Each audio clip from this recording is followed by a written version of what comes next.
second to last year. Okay. All right, All it's right. a 6:30 Thank you so time much, for Brandon. our I council appreciate that. meeting, call to order for the town of Iowa and council meeting, February 14th, 2022. A quorum has been established with everybody present. I'd ask if you'd stand, and I'd ask Joe if he'd lead us in a prayer. Please bow your heads. Lord, we are meeting today to conduct matters of business, guide our hearts and our minds in the spirit of fairness, right thought and speech, impart your supreme wisdom upon our activities so that our affairs may be reaching a successful conclusion. Thank you for being our source of guidance today. Amen. Amen. Pledge allegiance To the flag of the United States of America and to the republic for which it stands, one nation, under God, indivisible, with liberty and justice for all. All right, it's good to see a good turnout. I guess we got a lot of stuff on the agenda. Hopefully we'll move quick and take time where we need to take it. The first item is, I guess, a motion to adopt the agenda. So move. Second. All in favor? Aye. Any opposed? All right, the next item is approval of minutes as submitted, not read, for the regular meeting, January 10th, 2022. So moved. Second. All in favor? Aye. Okay, we'll move right on along. And being there's a lot of new people here, you'll have opportunity to talk about anything, and if we move past something that you want to say, just raise your hand and come up to the podium. We'll recognize you. You know, we kind of try to be very informal and give everybody an opportunity at this meeting to present things. Yep. The first item, I guess, is architect Jeff Cudla, report on projects, and I don't think Jeff is here today. So I'll kind of give an update, and I'll ask Pat, you know, you kind of know too on some of that. We have started tearing down the buildings and of doing the repair and replacement of the buildings at the water park, at the water plant. Right now, I think he's working on the LCDBG special grant that they have for the park, you know, so we can start on that. He's working on that. He's having to get them some documentation right now, and that's being submitted. Also, we have a couple of other items ongoing related to FEMA and things like that, and we'll address some of those as we come along. The one question I've got is just, we still have to get with him on, is about breaking out the bid price on the park, you know, to make sure we get our lights up so that we can claim that against the insurance. We still have a couple of outstanding items, and the insurance is going to be fairly significant compared to what they've given us to date, but we also have a very short timeline that we've got to get it done, or conversely, Mr. Bouquet will be busy because we'll have to file lawsuits to be able to keep our rights for more than 2 years, you know, and that goes with people's own home insurance and things like that. After 2 years, if you've got replacement costs, if you can't show it and you don't take appropriate action, you can lose your rights to the insurance, and what they've given you will be what you will be stuck with. Excuse me, John, do you have something you need to ask about the ball fields tonight? Yeah. Since we're talking about the, Well, we'll cover some more, and we'll come back on it. I was just trying to give an idea of what Cudla was doing in total, but we'll talk about that specifically, because Pat's going to be talking about it as part of the public works as to what we got going on. So I have a question, Mayor, in reference to our claims through the insurance. Do we have an idea how prepared, where are we in reference to whether we're going to be able to submit these claims? well, before that's the deadline? right now the biggest ones that are not FEMA related is they're already starting the water plant tear down and do that. That's really our biggest potential claim for insurance. The ballpark is, we knew we weren't going to be able to get it, but this new field that we were going to do and use that money for the lights that were tore up to help offset the cost, that's the one we're really wanting to make sure, because you know, those costs won't be 100% by insurance, but whatever's remaining will help to get from FEMA, but I want to get the insurance part of it first. So, as far as other outstanding, I don't know, I'll have to get with Cindy to get a list of what other minor items, but the community center is done. We've done quite a bit, but we still got quite a bit to go, so. All right, the next item on the agenda is Walt Jessen. You want to come up, Walt, and kind of give us a lowdown, or good news, bad news, or no news, whatever. You know.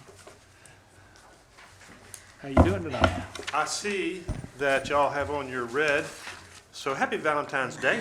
So I'm giving you the high down. I'm not going to give you any low downs. Okay. Several things to discuss today. One of them is the North Shore Drainage Project. Contractor is moving steadily along. We have his pay request number 3 in the amount of $184,172.70. It's our recommendation that that be placed in line for payment. All right. Yes, sir. I'll make that motion to make a payment to McManus Construction for $184,172.70. Second. All in favor? Aye. Any opposed? Okay. He's installed all of the underground drainage. Now it's left to finish out the boxes and restore the shoulders and pave the driveways back and general cleanup. So Is it starting to look like it's gonna? it's gonna give us another month and we'll be mostly out of there. So that's Oh, good okay. for that. So in companion with that, we have the engineer's estimate in the amount of $13,012.69. Make a motion to make that payment to D.W. Jessup. DWHS, I'm sorry, $13,012.69. Second. All in favor? Aye. Any opposed? All right. Project updates on the wastewater pond.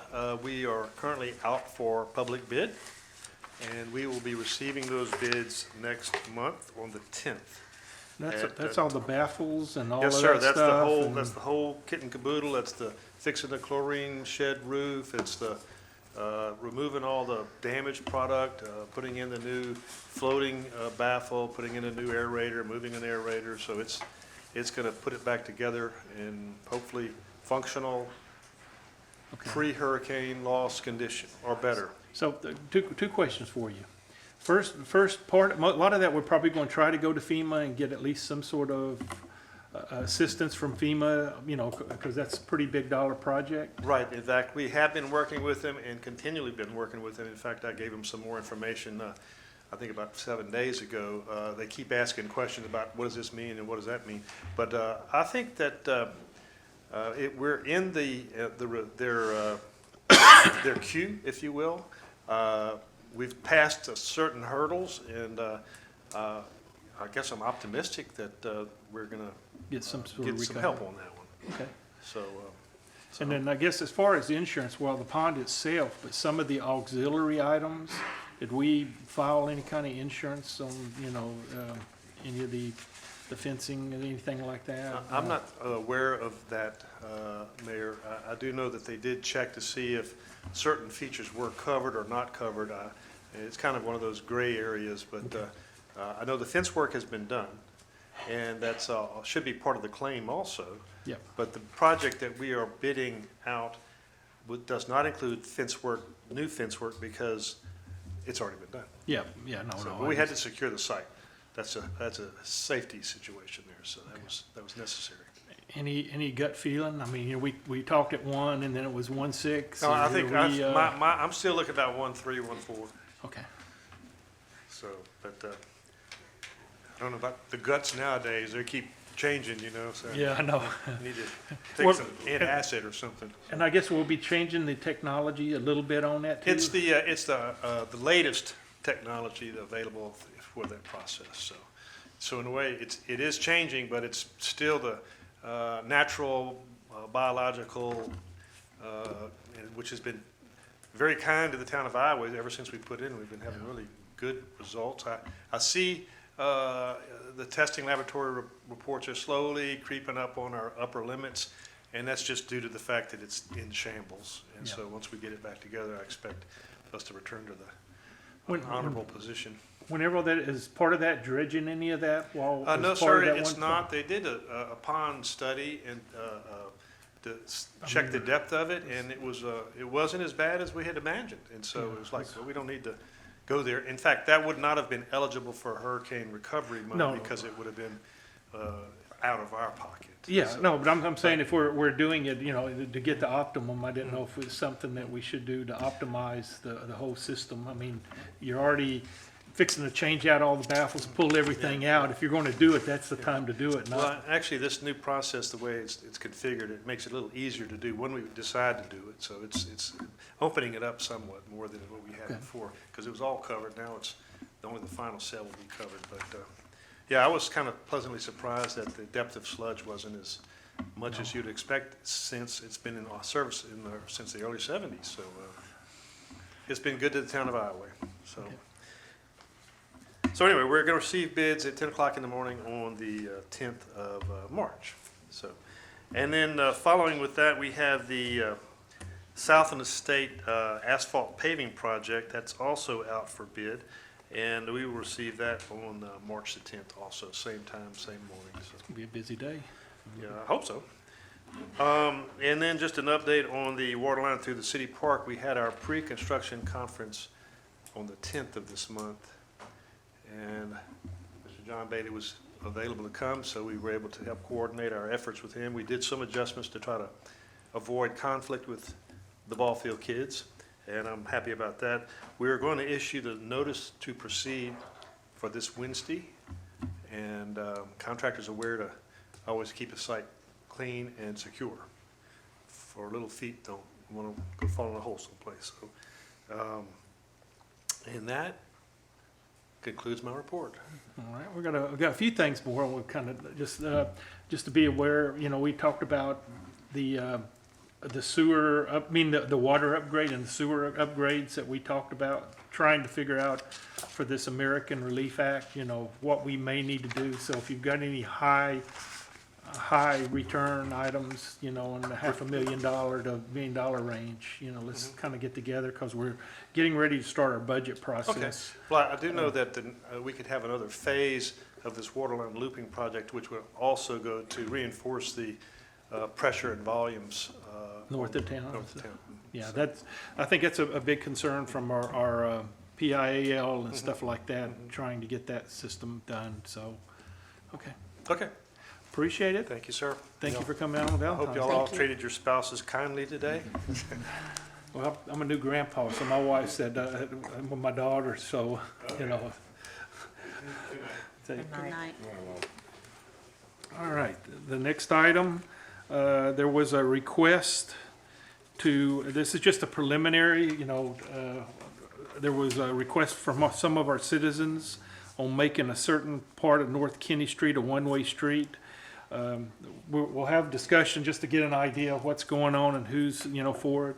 And then, you know, if y'all desire to proceed, then we'll start that with an ordinance. It has to go through an ordinance process, which is a 2-month process, so it's not a very quick process.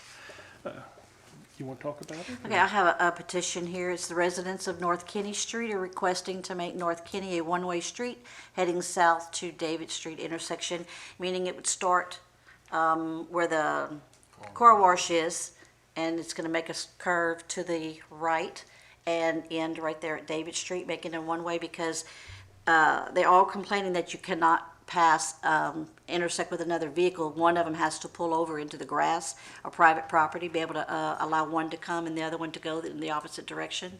So they're asking if we can make that a one-way street, and they did have a petition signed. There are some empty rental property on that street, so of course those couldn't sign the petition. But we would just like the council to ask any questions or. Keith, you want to kind of, any concerns, just any safety concerns or anything like that, but if turning that into a one-way street for that part? I don't see a safety concern, Okay, well, no, just, as long as it, falls in line with the, statutes for roadways, that I don't see how. yeah, that's within a town, we have that option. I just wanted to make sure there wasn't there wasn't anything that we weren't, you know, that we would see or anything like that, so. It's just becoming more and more narrow, and they've been complaining about it for a while, and they're hoping that we can, correct, yes, sir. On the map, it shows the road by the car wash at Scott Street. Well, it starts there and it turns into North Kinney. At the curve, it turns into North Kinney. Your petition would have to involve Scott Street as well. Well, not necessarily, because the church is right there, and going in now, just straight out from that church to the exit, you know, this is a good time to talk about it, you know, I mean, is there a need to turn the Scott Street into a one-way also? Because, I don't know, what I'm thinking about is the Pentecostal church right there. Right. You know, a lot of them would be leaving, they could just go straight back out, you know, for that little part of the road. And also, if there's a business, that business right there, you know, way it goes out, you want them to go out, you don't necessarily want them to go through the street. So, you know, are we talking about, you know, what is the preference? I mean, Well, the given that kind of preference stuff. is all the traffic to come south from there, especially like with the school buses and everything. So if you don't, I guess, make it a one-way from the corner at the stop sign all the way around, then people are gonna think that they can continue to go. If they're gonna turn down there, and that's not a one-way, they're gonna think it's two-way, then they're gonna wanna keep going. It's gonna have to be a either all or nothing, I think. Yeah, I mean, just Well, no, one I'm way. just, you know, trying to think that, you know, if you I got wonder the. how many people don't even realize that it is Scott Street. They just assume it's all. Yeah, because there's no stop sign, it's just it curves. It goes from one to end to the next I mean, one. I bet you that's almost the whole street right there. If That there's that many is. people that Yeah, want no, it. no, no. And then I'm- one I'm just person- thinking from the perspective of, you know, if all the cars leaving from the church, you know, you're gonna have them going down that Oh, line as opposed to I know, coming I'm in and totally out, on the you side know, of right there on that's Scott Street, going back out. Say again? For the car wash, when Yeah. you need the car wash. What's I say, the car wash and the business on the other, which, no, we don't have any, but at one point, you know, people would pull right there, you know, or I guess they couldn't, they could go out the other street, but I'm just thinking from a perspective though, you know, Keith, is there a way we could, you know, from a enforcement and a communication to be able to apportion that, or would we have to do it all one way from? It's the council's pleasure. It has nothing to do. We enforce the laws. Y'all make them. It's totally up to y'all. It doesn't, we just enforce But- whatever statute, whatever y'all provide. But how effective would it, right, but how effective would it be, being that the car wash is right there on the corner? If we make it a one-way from that point all the way around, I don't think you can make it a two-way just from here to here, and then make from here to here and one way. I mean, Have people that exit the car wash have to go all the way around instead of Yeah, keeping not only that, if the new business where the pharmacy used to be. Somebody at some point, yeah. okay. What, Or make it, put a stop sign at the end of that where, before it curves. yeah, Make- we Make could it put a stop sign we could there. put a stop, you know, that, do it, stop sign there. yeah. Okay. I'm just, like I said, I'm just trying to make sure the most Now, effective. did y'all talk to the, members of the Iowa Pentecostal Church? I haven't talked to Sister Elsie. I haven't talked to her at all. You know, if they go to the church there, I don't know, they might ask them if they have any feedback on that. Yeah, and that's what I say, that's kind of, It's 2 blocks. It's not like it's not. well, I know, but the other thing is you're running it through, you know, those cars all going up and hitting the main street right there, as opposed to driving all the way through, but, As far as making that a one-way, the enforcement, that road is so small. By the time somebody calls us to report that, they're gonna be long gone. That they've come and then they've gone, yeah, kept but going. what they're, If anybody's even gonna pay attention to it, they might still drive down the road anyway. well, what you're just trying to do is keep obstruction, you know, and doing that, and we'd have ways we could heavily enforce it initially till it gets down. But, you know, you're just trying to get the two-way street. Is Scott wider than Kenny? Hey, that's all, hey, Keith? It's a full two-lane road, there's no issue. Scott is a wider street than the Kenny, right? Yeah, it's once you make it a curve, it gets a little bit thinner. Oh, Scott, right? Yeah, that's what I'm saying. So I'm just trying to make sure we get the optimum amount. Anybody in the audience want to come up and give me what opinions they want? I mean, I know you want one street, but we're talking about the Scott to Kinney, you know, is there any preference on that? Are there any residents of McKinney Street? I don't know. I mean, if not, we still got time to it. We just need to get clarification I'll call on that Sister part Elsie of it. at the And Pentecostal yeah, church. I'll call and talk to her. you know, because that's really the biggest one. You know, Maybe we can come up with a couple different options. yeah, that's. It just really, it's the Kinney Street, that's the issue. Yeah, and the Kinney Street, we don't have a problem, you know, from right there at the Scott. church, you know, where the Scott is. Right. All the way down. It sounds like everybody's for that. The question is, how do we handle Just that Scott. little section of that street. Scott? Yeah, coming from the Yeah. church and like I say, and the businesses that are on there. And Okay. either go, you know, give me feedback, we'll put it on the agenda, Okay, you know, for sure on the next ordinance, at least for the Kinney part of it. We may hold off on the Scott till we get some feedback and what people think that the church and, So we need to table it, correct? no, we're not tabling it. We're gonna go ahead, what we're gonna do is, we have to submit an ordinance. Ordinance, have it ready. And we'll prepare, Next meeting on Kenny Street, what it's saying, and then, take action So- not this meeting, next one, but it takes 2 meetings to do it, too. I understand that. For right now, what do we need to do? Oh, right Nothing now, this was just discussion. We're just going to go and submit a ordinance for the Kinney part, and we're going to follow up on the Scott if it should also be included or not. I'll cut- We ought to have some discussion before we make an ordinance. I agree. correct, I yeah. move to table the discussion of making North Kinney Street a one-way street to next month's meeting. Second. Okay. All right, then there's, all in favor? Aye. Any opposed? All right. The next item is a request and presentation by Vertical Bridge 500 LLC for wireless communications tower permit. Yes, sir, if you come up and give your name and everything. Thank you, sir. My name is Tom Holloman, and I live in Baton Rouge, and I represent a company called Vertical Bridge, and they build cell towers. And they have been enlisted by AT&T as part of their national enhancement of broadband services around the country, and to try to come more in depth to the rural areas. They've got sites all around Iowa, but conspicuously not in Iowa. The closest site that I've been able to find, according to their maps, is on those towers about 2 miles to the east on that next interchange, back east.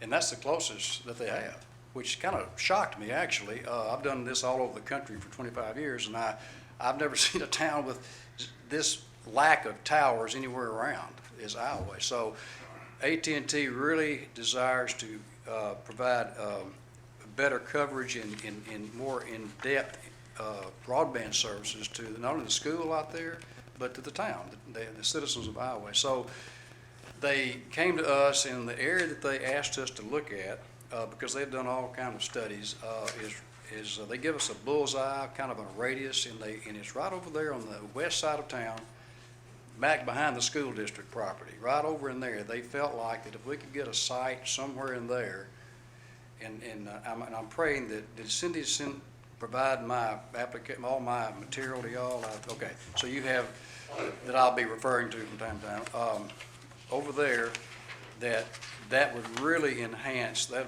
they would be able to bridge the gap between the sites that they have way 2 miles to the east and to the west, and then, but really help the town of Iowa and the school property, the children and all that, because just as a little background of the carriers, Verizon, AT&T, T-Mobile, Dish, they simply cannot keep up with the demand.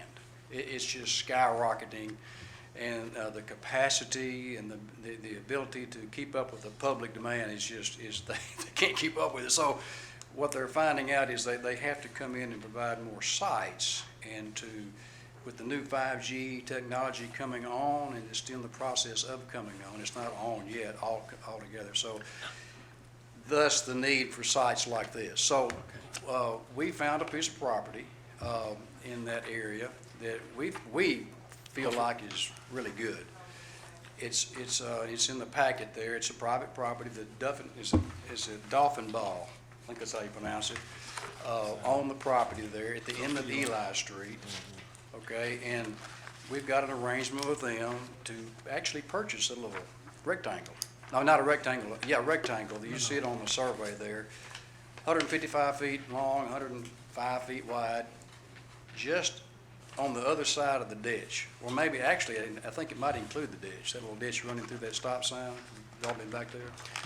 Right over there on that piece of property that nothing's being used, you know where it is, it's over there.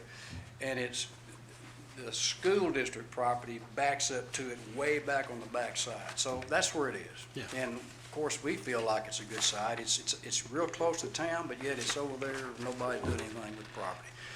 So Is we there have any- a couple of challenges though with your ordinance that I've done hundreds and hundreds of these things all over the country. You have one provision in there that I've never seen before, to be honest with you. And it's the one that I want to appeal to you, the main one, that I don't know how anybody will ever overcome that one. And it's the one that says, if you'll notice, I've got it highlighted. I think it's section, well, what's the section before that? It's the one that says that we have to, within 1,000-foot radius of our, we have to get written permission from all the residences in that 1,000-foot radius. This particular site, I would have to get 88 residences written permission. Now, That will never happen. well, instead of residents, yeah, I guess the intent is the owners, because you're talking about rental people who, come and I go and understand. stuff, and I would think, just from a practical perspective, Right. Who lives in apartments, I know, yeah. they can do that, but the landowners, is another, Right. is another one that I would think that we would at least want to get some sort of feedback, Right. as to whether they, Right. Well, I did notice, well, first of all, the 1,000-foot is quite long. That's almost a quarter of a mile. So we would have to be way out somewhere west of town. So if we ever want to get closer to town, we're going to run into that problem no matter where we go. But I have done a little bit of analysis of that, and you're right about the apartments and rental property, but there is a lot of individual parcels, a lot, I found out. And I didn't do an exhaustive study, but as I was just going through, there's a lot of individual owners in that area, 1,000 feet way, So even if it was just 2 or 3, that's hard enough to get 2 or 3 adjacent landowners to sign a written permission. Normally what you have, from my experiences, and this is what I want to ask y'all about it, because when I called Cindy way back when I first started talking to y'all about how do we do this, I said, what procedures do we need to go by? And she said, well, you need to come to the city council. That's where I'm at. But generally, there's a public hearing. You send out notices to surrounding landowners, not 1,000 feet, but a little bit radius around the site, and through maybe a planning commission public hearing or something like that. We're familiar with that. And that's where you have your public input. I don't think y'all have that. I'm not sure. If you do, I don't know about it. But We do not. so that's a pretty challenging part of your ordinance to overcome. So I don't know how to overcome that, other than, of course, I guess the city council has a right to Yep. provide exceptions or whatever you want to do. I just want to throw that out there. The other thing I wanted to run by you was that you have, and this is typical, what you have, one half, you want the tower to be a half the tower height away from all property lines. Well, and I understand that. We run into that all the time. So the tower industry has evolved over the last few years quite extensively, about as much as the phone itself. Designs of these towers, and this will be we would like to have a 155-foot monopole, not a 3-legged tower, no guide wires, just a pole, which is relatively short for a monopole. We call it a monopole. So it's not tall, but they are designed. They come in sections, and they're designed if the catastrophe ever occurs that would blow one over or try to blow one over, Could be hurricanes that we have. it would have to be an F5 tornado or hurricane. Of course, we have hurricanes, I know that. Yeah. But I don't recall ever seeing a monopole blown over. I mean, when I see towers that are ever blown over, one was over Lake Charles over on Prian Avenue about 2 or 3 years ago. There was a 3-legged tower that fell. So they do happen. But I forgot what hurricane that was, but they crumple on top of themselves. They're designed to do that. So in my packet that I provided to y'all, there is a certified stamped structural engineer letter that says our pole, if that ever were to happen, would fall within the sale area of it would not even go on anybody else's property. It would go 52 feet out. They don't fall over like that. They just, if they ever do. So we typically can get around some of the setback requirements of an ordinance because we design the pole to fall within the setback, even if our pole is a little bit taller than you follow what I'm saying? Then the other question I would have that kind of goes on that line Yeah. with the design. Are y'all required to keep a certain amount of insurance in case something does have to absolutely. go there? And how do you, I It's guess, Much insurance, there's a lot of insurance on this. We have a lot of insurance, and we can provide all that to the city, of course. Yes, they're heavily insured, and again, the engineer signing a letter and putting their stamp on it is pretty powerful, structural engineer. And so we use these a lot, these letters that you see a lot around, because when you start building poles or towers in and around communities, you never meet the setbacks. You really never ever meet the exact setback and you need to have something in a code, but you have to, be reasonable in the actual practicality of it, because without these fall zone letters, we would never build half the towers that we build. Now, we can go out in the middle of nowhere and build them. so, But, and how big a place are you, how big a spot are y'all buying off of the, 105 by 155, that's about, what did we figure that was, about a third of an acre, fourth of an acre. No, yeah, there you go, 2 fifths of an acre. yeah.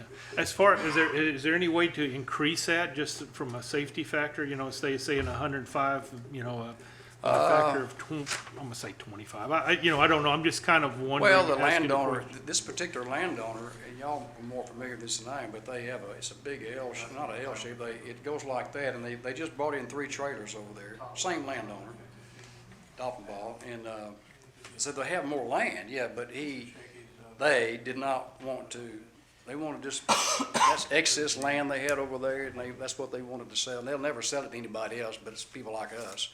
So I don't know whether there would be or not, but, because really, from your setback standpoint, we're only about 25 feet off. See, the tower height's 155, so half of that is what? Yeah, 77 and a half? And we're 52 and a half feet to that line, so we're 25 feet technically off of the setback. You follow what I'm saying there? Yeah. But our fall zone letter, we tried to encourage you to look at that, showing that we designed these things to fall within that 52 feet. So, having said all that, that's kind of where we are, and I don't know exactly how you move forward how do we move forward to gain approval so we can get, eventually permitted to build this tower? Because Yep. Can I ask you a couple other questions while I do it? Absolutely. The other one is, on this, a lot of time, 2 things. When you put the tower in, you have to then end up running run lines like fiber optic lines Yes, to it and yes. everything? yes. Is that going to go along, and where is that going to go and run? Because, Well- that means you'll have to run it across property or town right-of-way property and things like that, right? Yes, we have power and fiber. Those are the 2 utilities, and we have to go, we contact the fiber company, and wherever the last fiber demarcation is, I don't know whether there's one on Eli Road or not. Let's say it's not, it's way out on the highway. Well, I think it runs down North Kenny. North Thompson. yeah, the main road. Yeah. Yeah, so we would go from there, coming through the right of way, out to our site, just Eli Road, and then I think we're purchasing right up to the end of Eli Road. I believe that's where what we're buying. So it would have to come along the right of way, like any project that would require fiber anywhere down there. Same way with power. We get with the utility company and figure out a way to bring electricity back to that site. from Well, the reason I said, closest- nobody's brought forward or requesting right-of-way access or anything, and, you know, and it sounds like that would be very critical. Well, yeah, on well, all that that's stuff. we come through the existing right of way. Whatever process that is, that's kind of a separate process that I don't do. The fiber is handled with our construction company and the fiber company. No, I just was wanting to make sure, so Yeah. I would clarify all the Yeah. other. Then the other one I have is, you know, the telephone, whenever they run that, you know, the town gets a franchise fee from it, they get a franchise fee free from the, Cable. cable and stuff like that. Right. Is that something that occurs? Because I've always questioned why, when I pay my AT&T phone bill, it goes to Jeff Davis Parish. It goes there. It doesn't come to the town. And you know, what they've told me was the tower, you know, is kind of the physical access. Does this, you know, what do y'all run into when y'all put it in at other sites like that? Well, I don't know anything. I don't think we have franchise fees. I mean, if Well- we do, I know that we have to go to the parish and we have a personal property tax account. That's personal property. Yeah. You know, all that. Well, now take that back. We're buying that. So we will actually pay property taxes on that piece if we. Which would go to the city, but Yeah, I part was of just, that comes to the city. It's Yeah. like somebody building a house on a piece of property. Yeah. We pay real estate taxes, both real and personal. So that, the normal tax, the property tax goes through that system. Yeah. I can't speak to the franchise. Nobody's ever asked me that, so I don't know about the franchise tax part of it. I'd like to at least get back what y'all have run into other points, because, you know, I mean, to me, that's, Yeah, you know, you know, that, right. you know, I mean, I'd hate to address it after the fact and, Yeah, you know, I don't not know. knowing what is and isn't, and, you know, some things you're not allowed to do and some things you Right. are. you know. Franchise taxes are typically the public utilities, but I know cable, I don't know about the cable companies. Cables, yes, cable. Yeah, they we- pay franchise taxes. Yes, yeah. cable, telephone, Sunlight. you know, Yeah. all of that, it's, I personally, I'm their real estate person. I have not run into that question yet. I know we're all over it. We've got 3 sites over in Lake Charles we're working on right now. And we're working on one in Doosan, and, Ville Platte, north of Breaux Bridge. We have several sites in South Louisiana that we're working on right now as we speak, and I haven't run into that yet. So I'll be happy to find out for you. yeah, I'd Yeah. like to find, Yeah. I guess. I appreciate it if you would tell us what locations you're working on. If I'm listening to you, this is the first time this has come to my attention, and I've been residing out of town for quite some time. Mhm. I've just recently come back. Mhm. But the point of it is, what I'm hearing from you is that our ordinances may be a little bit out of date, which would not surprise me totally.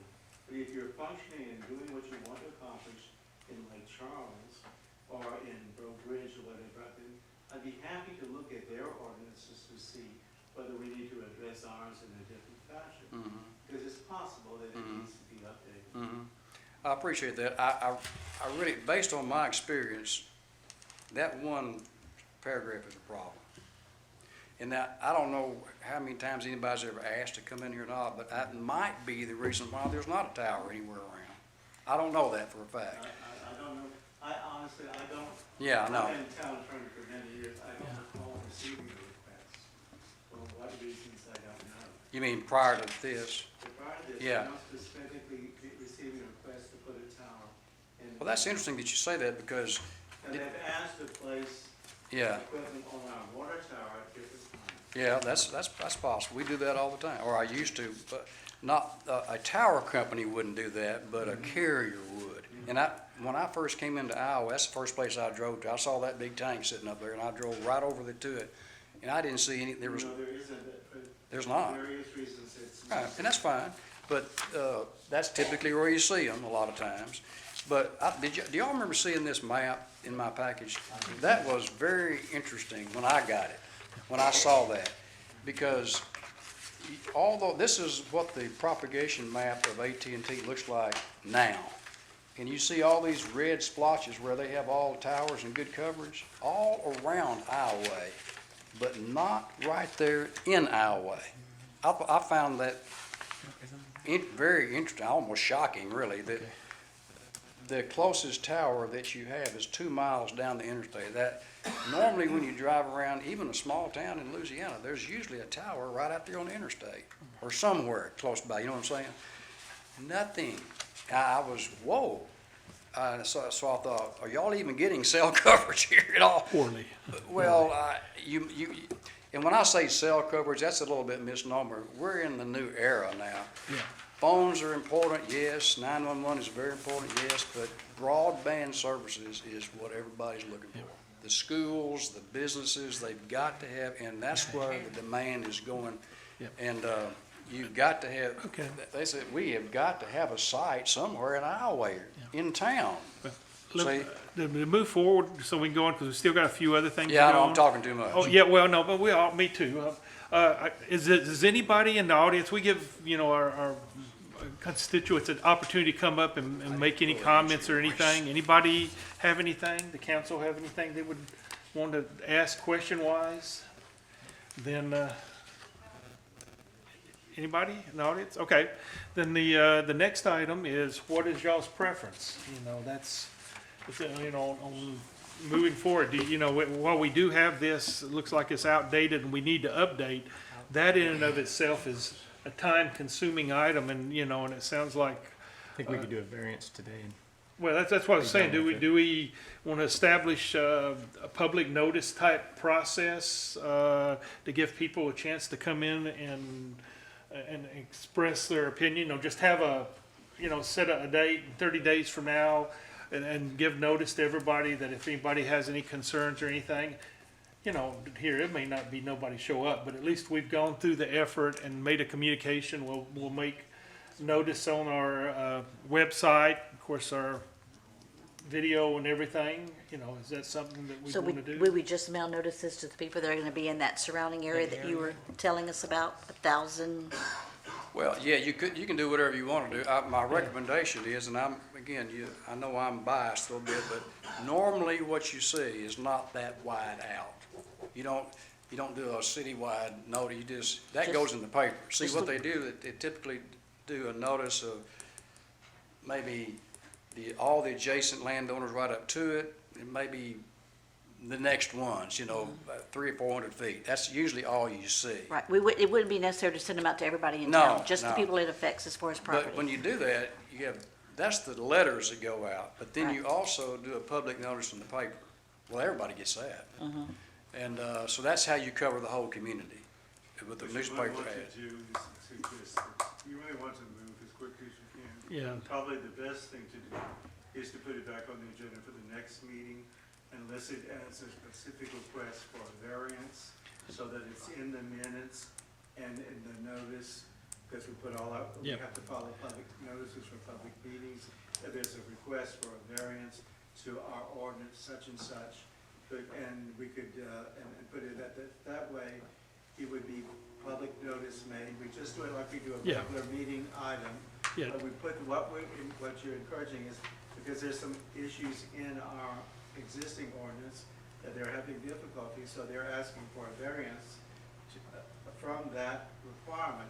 Let's put it in and like in an agenda item, explain just that way, and therefore we could be, it would be much easier, and we would have better public knowledge, and notice is the issue. So we'll before just we put it- take action. Put it as a public meeting before the council At meeting. least we have an ordinance in existence, I like to follow it as much as I can, but what I'm saying is that way, we just explain what we're doing and put it in for the agenda for the next meeting, with that explanation, I think we're probably gonna be fine. And maybe that would move things along. But how do we let people know? I mean, Well, we'll some people don't get the newspaper, some people don't have Well, Facebook. what happens is, Some people- after this meeting, I'm gonna get with and put it on Cindy, that we put it on our Facebook, Town of Iowa Facebook. We'll have the police department also put it on their Facebook page, and, and put those notices in place that we can. And then, I don't have a problem with putting it in the newspaper. I don't know if it would you know, It's do the it. same due diligence that we do for anything. We don't have to go through all that extra stuff. It's public notice. We can reach out to people directly, but it's no different than when we talked about the variance And for of the course, we're RV putting it park. on the camera too, right now You too, know, so. we didn't put that in the newspaper or anything. Like for what's his name, Mr. Mouton. You know, like that. We didn't go in the newspaper for that. We discussed it over the course of a couple months and then made a decision. Well, whatever, from our standpoint, I appreciate everything you're saying. Whatever you do, we would like to have it where at the next meeting, we can get a vote. In other words, you've done enough public notice and nobody can come to the meeting, but at the end of the meeting, you can vote on it. Right, That's our That would be. desire. I mean, that would be the case. Yeah, The ideal that's our situation, desire. so. And I'll be happy to help, actually, if you need some help gathering what my brain has done, to help you. I just did this with the city of Hodge, Louisiana. They didn't have anything. They had nothing on their ordinance, and I helped the mayor draft the ordinance. I mean, Well, so, if you could provide us a Yeah. copy of that would be great. yeah, and For what, example, yeah, And to see whether we can do that, because we're probably gonna want to update the ordinance. you probably should, yeah, just a little bit. But the thing is, I'm still trying to figure out a way that we can move. Yeah, I appreciate that. All right. Well, I, as bad as I'd like to get a vote tonight, I really respect waiting one more month so that y'all can feel comfortable. But whatever you do at the next meeting, let's vote, and I'll help you between now and then. But however way y'all want to get the notice out and where people can come to the meeting, if they want to. They may never show up, but, so, All right. So you, make sure you put that on. you mean the city town clerk? Yeah, Cindy's out. yeah, So we'll advertise yeah. hearing, Yeah, for the, just kind of like we do the other public hearings. and then it'll be on the agenda. Yes. Yeah. Yes. Sure. Yes, and y'all I've can been make a communicating with motion. Cindy. feel like it's gonna affect certain. Thank you. in that I'll be happy to area. do that. How are they gonna know about it if they don't? Yeah, that's what I watch this hear. at 2 o'clock in the So, morning, And they don't look at Facebook? well, whatever, I mean, We I'm also, just saying. Seriously. well, we can also put Okay, I a will. notice on our board, Yeah. okay. as you go by. But, Yeah. Is it, y'all have any more Hey. questions for me? no, that's all. Thank y'all you. very much. Hey, also, Kim, when we do that, let's put it on 2 weeks on our marquee so that it comes through. We'll put something on there to let people be aware of it. They need to So, know put it about on it. Iowa, It's not gonna be a our thing. Facebook, and ask the police to put it on their Just the area Facebook that he's page. proposing. And then we'll put it on there, and then put it on the agenda as a, well, we'll have a public meeting before, and then it'll be on the agenda. That's my thing, let them know. Yeah, I think Let everybody that would know. work. Okay. Anything else, anybody? Are y'all comfortable? Do we need to have a vote on that, or is that just, is it okay like it is right now? It's appropriate that we just proceed as you said. You can vote to please place on the agenda as an item for the request of this company for a variance. And let's put it that way, and that way we'll have, Okay. So moved. know what we're gonna be addressing. Okay. So So, moved. all right, then, a motion, I guess, to put it on the agenda with the notifications that we've talked about here be put in place prior to that meeting. So moved. Second? Second. All in favor? Aye. All right. Any opposed? All right, the next item is presentation of site plan and request for a variance approval of a quadplex at 412, 418 South Welty. Hi. Hello, how y'all doing today? Happy Valentine's Day. Hey, what's going on? My name is John Monson, I'm with Exit Realty Southern. The property on Welty Street, it once had a triplex, a mobile home, a shop, and a duplex that's still sitting there. Now, they cleaned out the triplex, they cleaned out the mobile home, they cleaned out the shop. It's a little more than 2 lots, as you can see. They had to add a little bit on the I guess would be the south side, because of the duplex, the way it's set. It was all, that whole block was one piece at one time right there. And so they had to section off a little bit for the duplex when they sold them 2 lots. So what we're asking is if we can keep the duplex and put a fourplex in place of the triplex and the mobile home and the shop that was there. As you can see, the plans that we submitted, that a site plan, you can see where it would sit in the back, give you plenty of parking in the front. You can actually see it's what we're building will be 2 stories, around 950, 975 square feet, 4 of them. And you know, they're very, for curb appealing, I should say, for the city, Yeah. if you ask me, my opinion. I guess the only, I'm gonna just kind of speak up on my feelings on this, is we've put in ordinances to limit the number of trailers and things on a lot, you know, a lot size for living. And, you know, to me, this is kind of going against that. If you're saying, hey, you want to put in a quadplex or a triplex in a lot smaller area, whereas on a trailer, we say you have to have at least, not quite a full lot, but 2/3 of a lot for that kind of distance, you know, for a living area. And so, you know, I mean, you can do what you desire. I'm just saying that's, you know, we need to try to be consistent in our application as to how dense of living that we want to occur. And we've already taken the step on, you know, on mobile homes and things like that to try to keep them from being, you know, putting 5 mobile homes on a 2-lot situation, which we've, you know, I guess you know about that kind of stuff, so. Well, that's what they wanted to do with this lot, to be honest with you. If it lets you, this is the way I look at it. Y'all have an option now to keep 2 mobile homes off and put a nice little town complex there, or they're gonna go put 2 mobile homes in there. I'm the realtor, and I'm telling you what's gonna happen to the place. So which one do you rather have? You know, you can have the trashiness of your mobile home still sitting there, or you can have a nice apartment complex. There won't be no traffic because we've got permits on what you can bring in on that stuff. I understand that.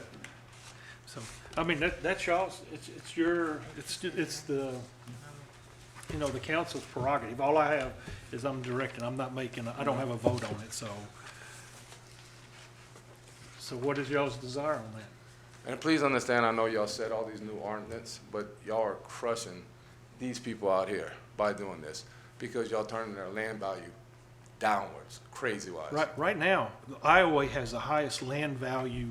You can't hardly find property in Iowa because people want to move here. So I wouldn't say that because Well, if this property was allowed to be built like it was originally with a triplex and everything that was on there, you know what the value of that property be worth compared to where y'all just dropping it down now where we can put 2 mobile homes on it? That's where we're trying to get at. It's on the council's decision, I mean, as to what they want to do. You're trying to put a 5-plex It'll be a 4-plex. instead of a 5-plex? Before it was a try.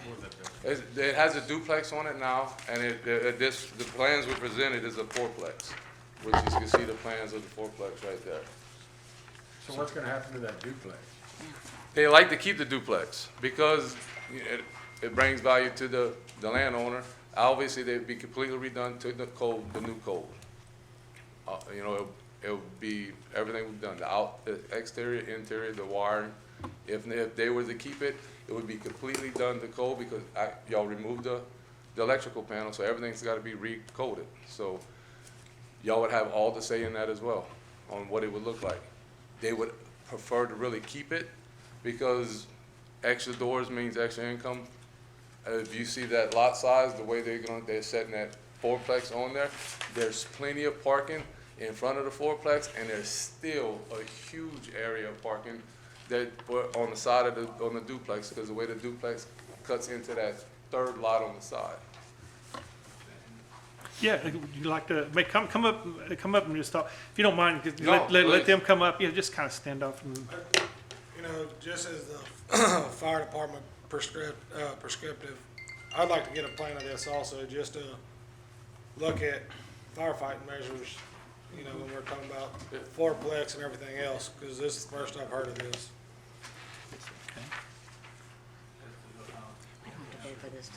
Anybody in the audience want to have any comment or questions or anything? Anybody like one? Yeah, we try to be inclusive of everybody, you know, to give them an opportunity, so. And what y'all's desire at this point? Defer? I'm gonna vote no. No, okay, well, you want to bring it up for a vote officially now, or I just making sure everybody's on the same wavelength? So what variance would they need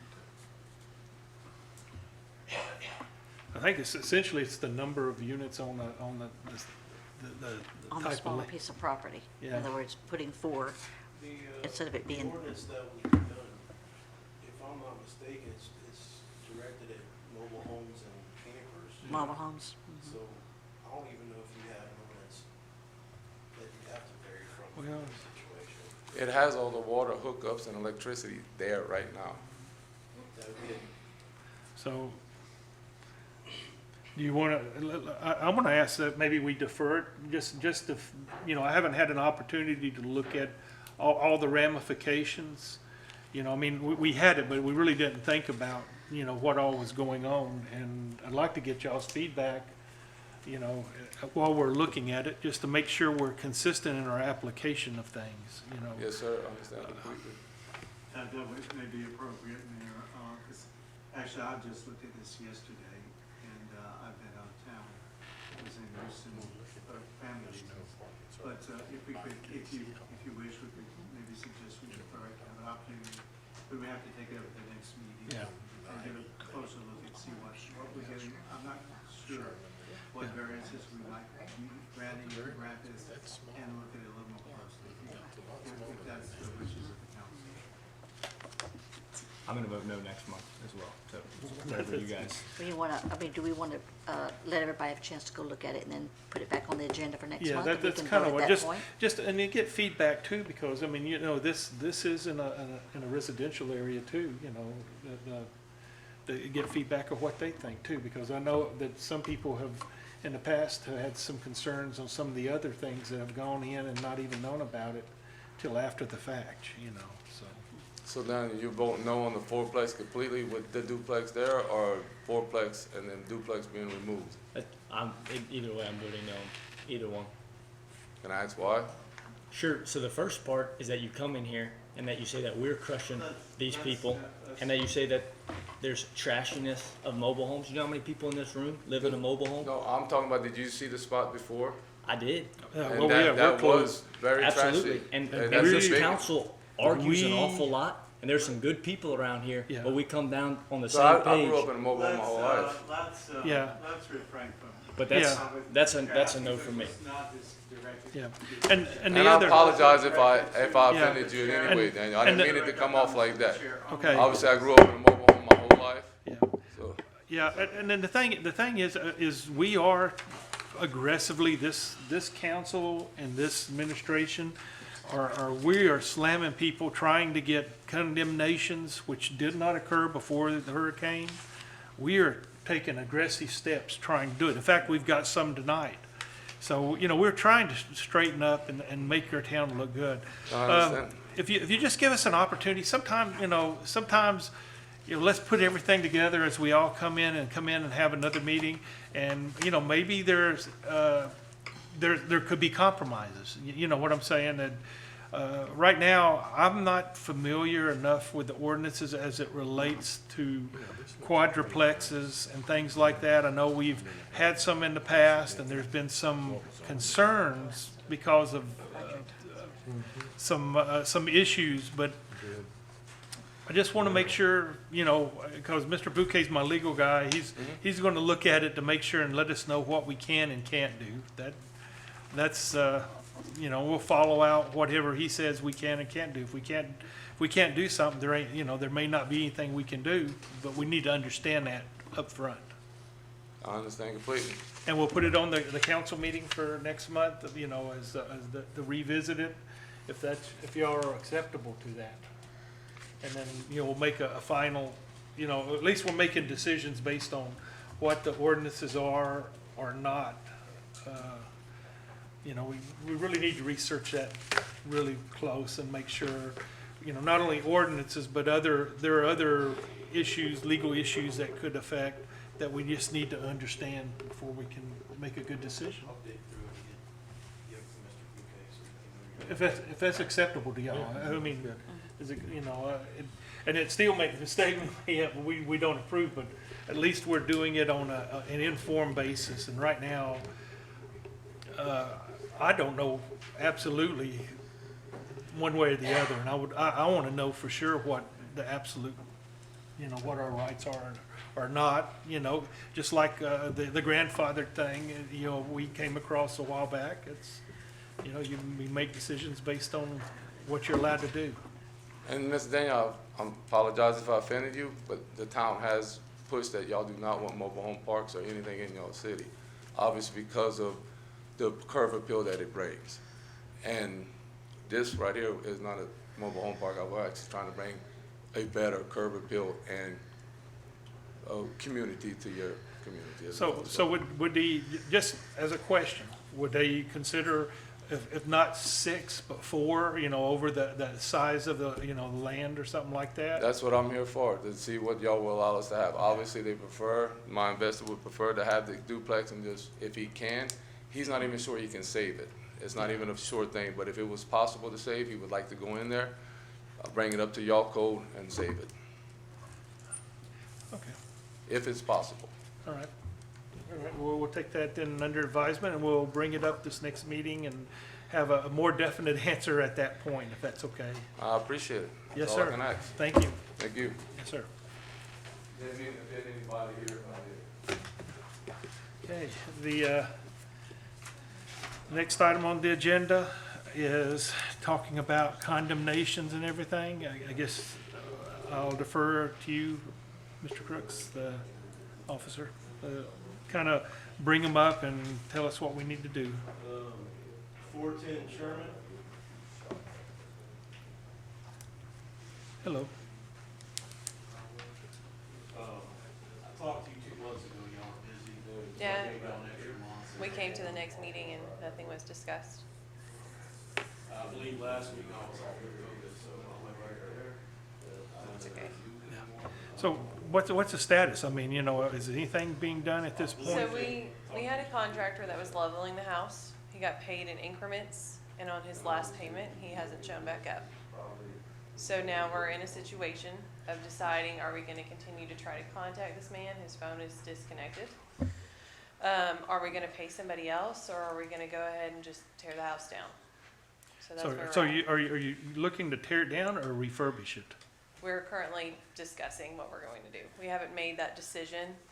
What Our would- options are to continue and pay more for somebody to come and level this house when we've already paid somebody who didn't complete the job. The other problem level is, it. I thought. Yeah. Okay. so the I other thought- problem is we may run into the same thing with the next contractor who's gonna do the same thing. Or we can cut our losses and tear the house down.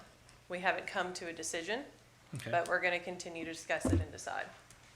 When do you anticipate coming to an absolute? Because we can't just keep giving on extensions and extensions. We're trying to be reasonable in our approach on it and everything, but there comes a point where something you've got to do something. Right, which we were, and then a contractor committed Well, fraud. I'm just saying, well, I like, the contractor understand. committed fraud, so do we want to continue down that road? So, But I I'm saying can tell you within the next month, we'll make a decision. Okay, This can is a we? financial Are you decision. comfortable if we put it on the agenda for next month? We can come in and give y'all a decision, yes, sir. Okay. No, it won't be, And then the council can, Yeah. if we give, say, yeah, next okay, month we what, can come in how and long it should we take can to give you do a it. decision of, we're gonna continue trying to renovate, or we're gonna tear it down. We can do that. I move to allow a 30-day extension for, Just come in next month to tell us what's going on. right, whatever Yeah. that wording needs to be. Okay. Yeah. To the next meeting, I'll notify her for this week. Okay, so we'll just defer, what we'll say, we'll just defer it till the next meeting. I move to defer discussion of 410 South Sherman to the next meeting. Second. All in favor? Sounds good. Any opposed? You got it? Thank you. We'll see you next month.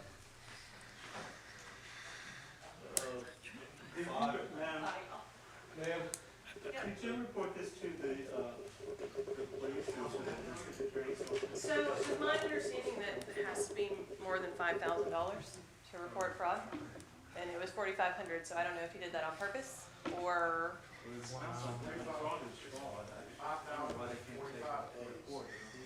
yeah, I can call the sheriff's office and see. It was my understanding that it has to be, There's fraud in the subsection under the actual theft, so it can be anything, any value. okay. Yeah, I was just, from what I understood, so like, Days on the last contact with the contractor, or the last time that he was in the residence doing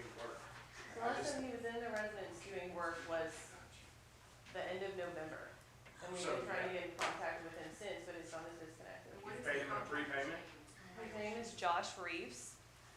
but you paid him in a prepayment? We pay him in increments, But but it's all paid for, yes. you have a case of fraud. Okay, so just go to the sheriff's office? Yes. Okay. Okay. Can do. Yeah, no problem. Thank All right, you. yes, ma'am. Next item, I guess, is 500 Railroad Avenue.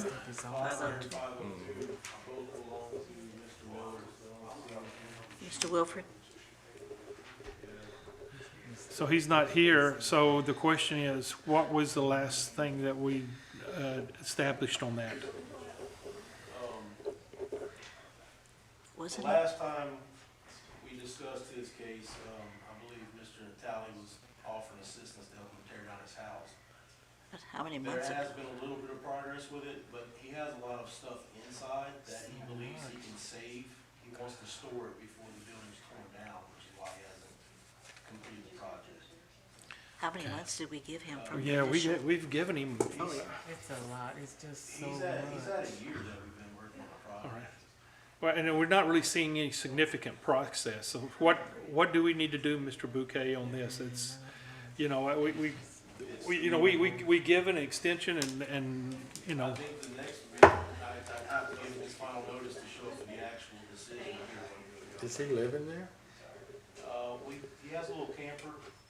He has electricity on in the house, which I'm not sure how that works. well, He has a camper that he stays in, and sometimes he stays in the house. so is he, I guess, resource limited?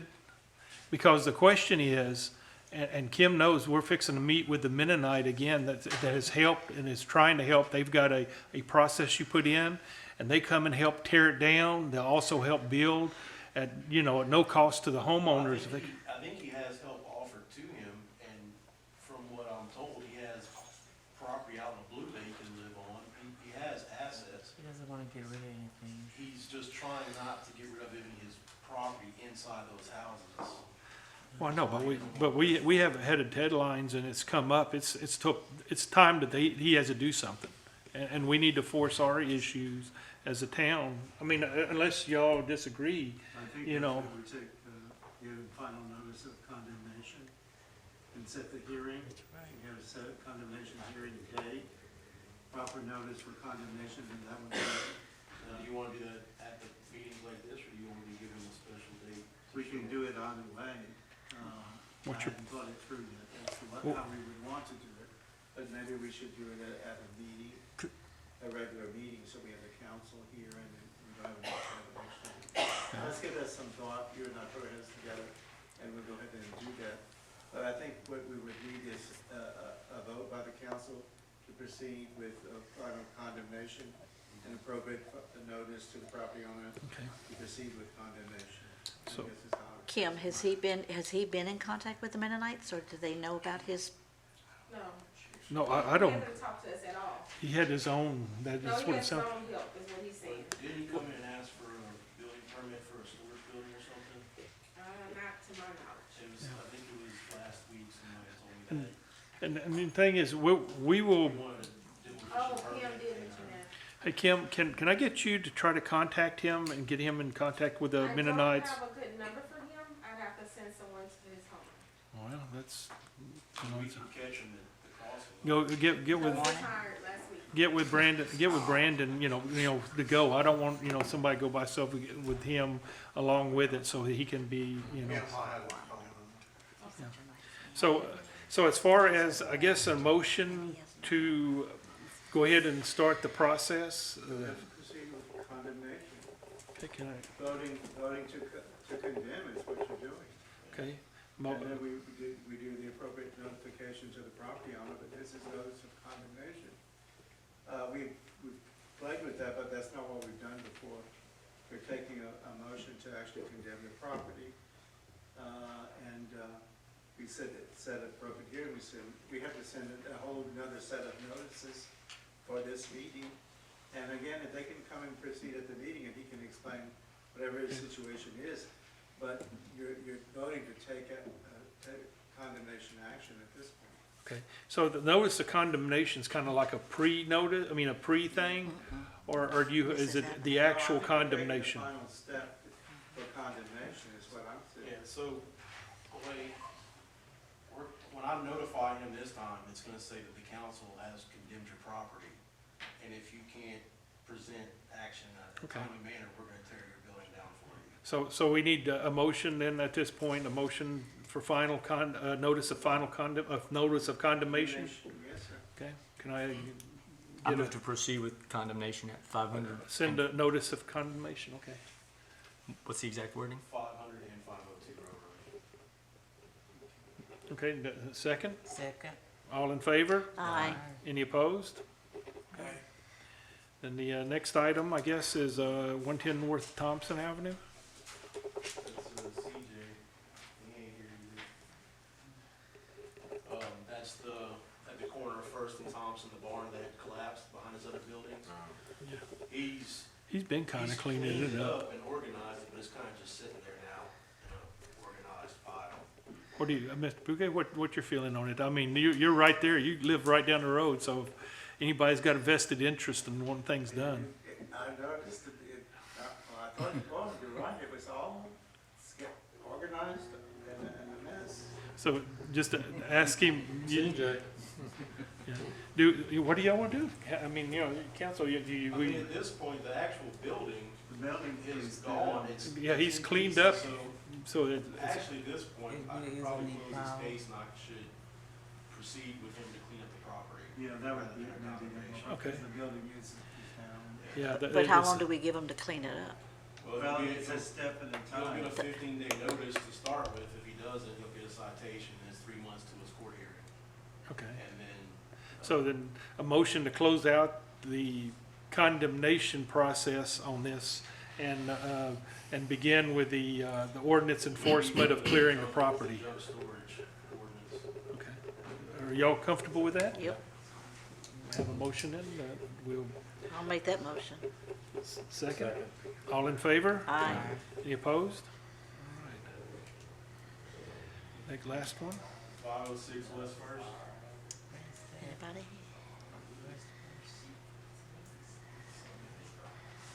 This is it's owned by a management company out of Lake Charles. This is their second notice that they haven't shown up for. I know they get the notices because on the grass notices, they have showed up to the property trying to cut it while my people were there cutting it already.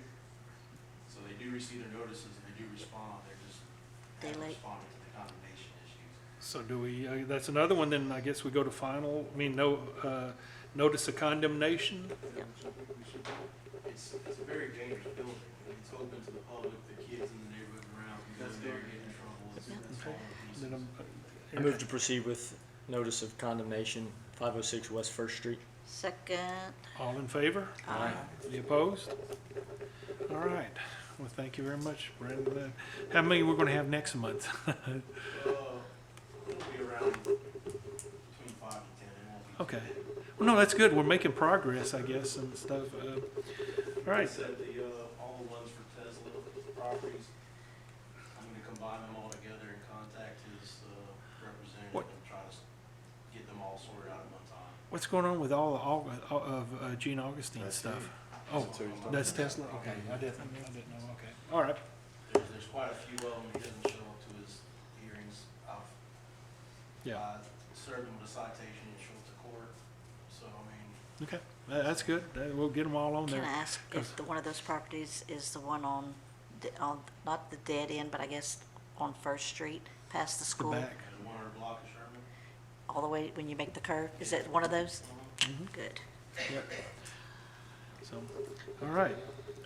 Then the next item on agenda, Clayton, you want to come up and give us a roads and street maintenance repair department report?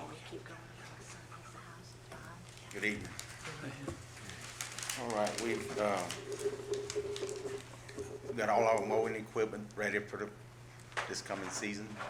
Everything's ready to go. The big tree in front of the fire department, big oak tree, had some limbs that were about to fall on the sidewalk. We had them cut out. Yeah, that's going to be charged to the fire department. That is their tree, so. That is their that'd tree? go- That is their tree. That's on their thing. I've told them when they charge it to their, or we'll just put it against the fire department account, but that's not a town. because I tried to get them to do it for 6 weeks, and, or more than that, a long time before that, and I kept telling them, and they didn't do it, so. Right. And we changed out all the banners on Main Street. We have the water and the sewer department with some of their problems. Right now, with the rain coming Thursday, we cleaning, excuse me, cleaning drains and checking ditches and everything. And cleaned out the old building and the water plant, put all our stuff in them Storage. 2 shipping containers. And the work over there is coming on good.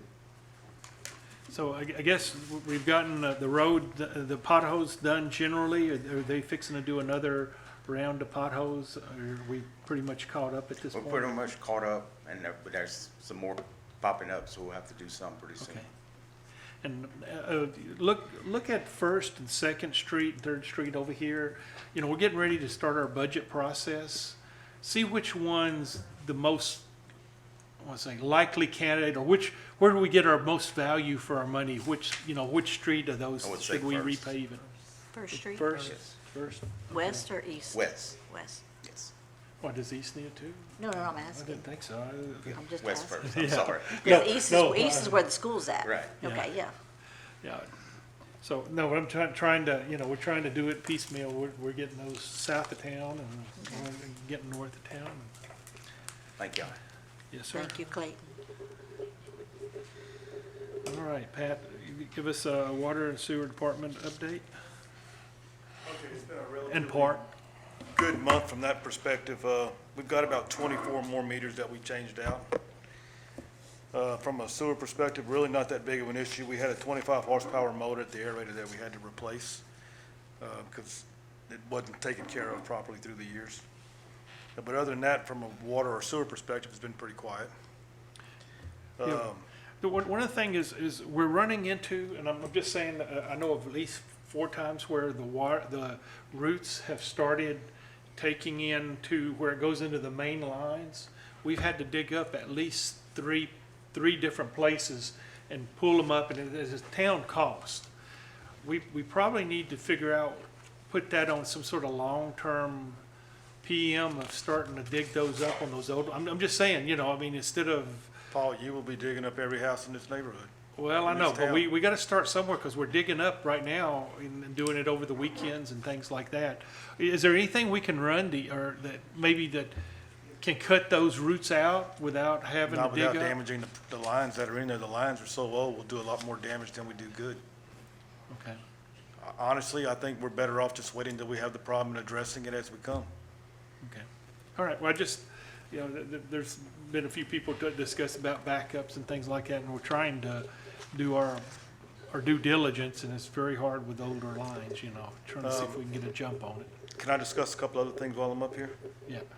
The generator, hopefully we're gonna get that project started by the end of this week or next week, changing out the generator, going from diesel to natural gas. So we've been waiting on contractors, and we're gonna hopefully get that going. The ballpark lights are being worked. They started today, and hopefully we'll finish that this week. Changing the light bulbs, you mean? Starting to change the light bulbs, yes. Okay. And Yes. I think they were on a while ago, I don't know. Turned them all on. You did? And they look pretty good right now? We got a little bit of issues with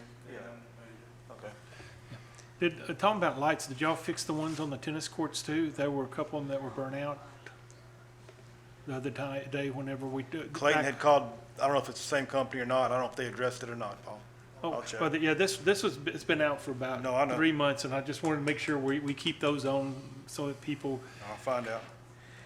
And speaking of tennis courts, we did order new nets for the tennis courts. A standard tennis court net is 42 foot. The ones in this town are not. They're 39 and 6 inches. So we have to send these back and have them cut to fit.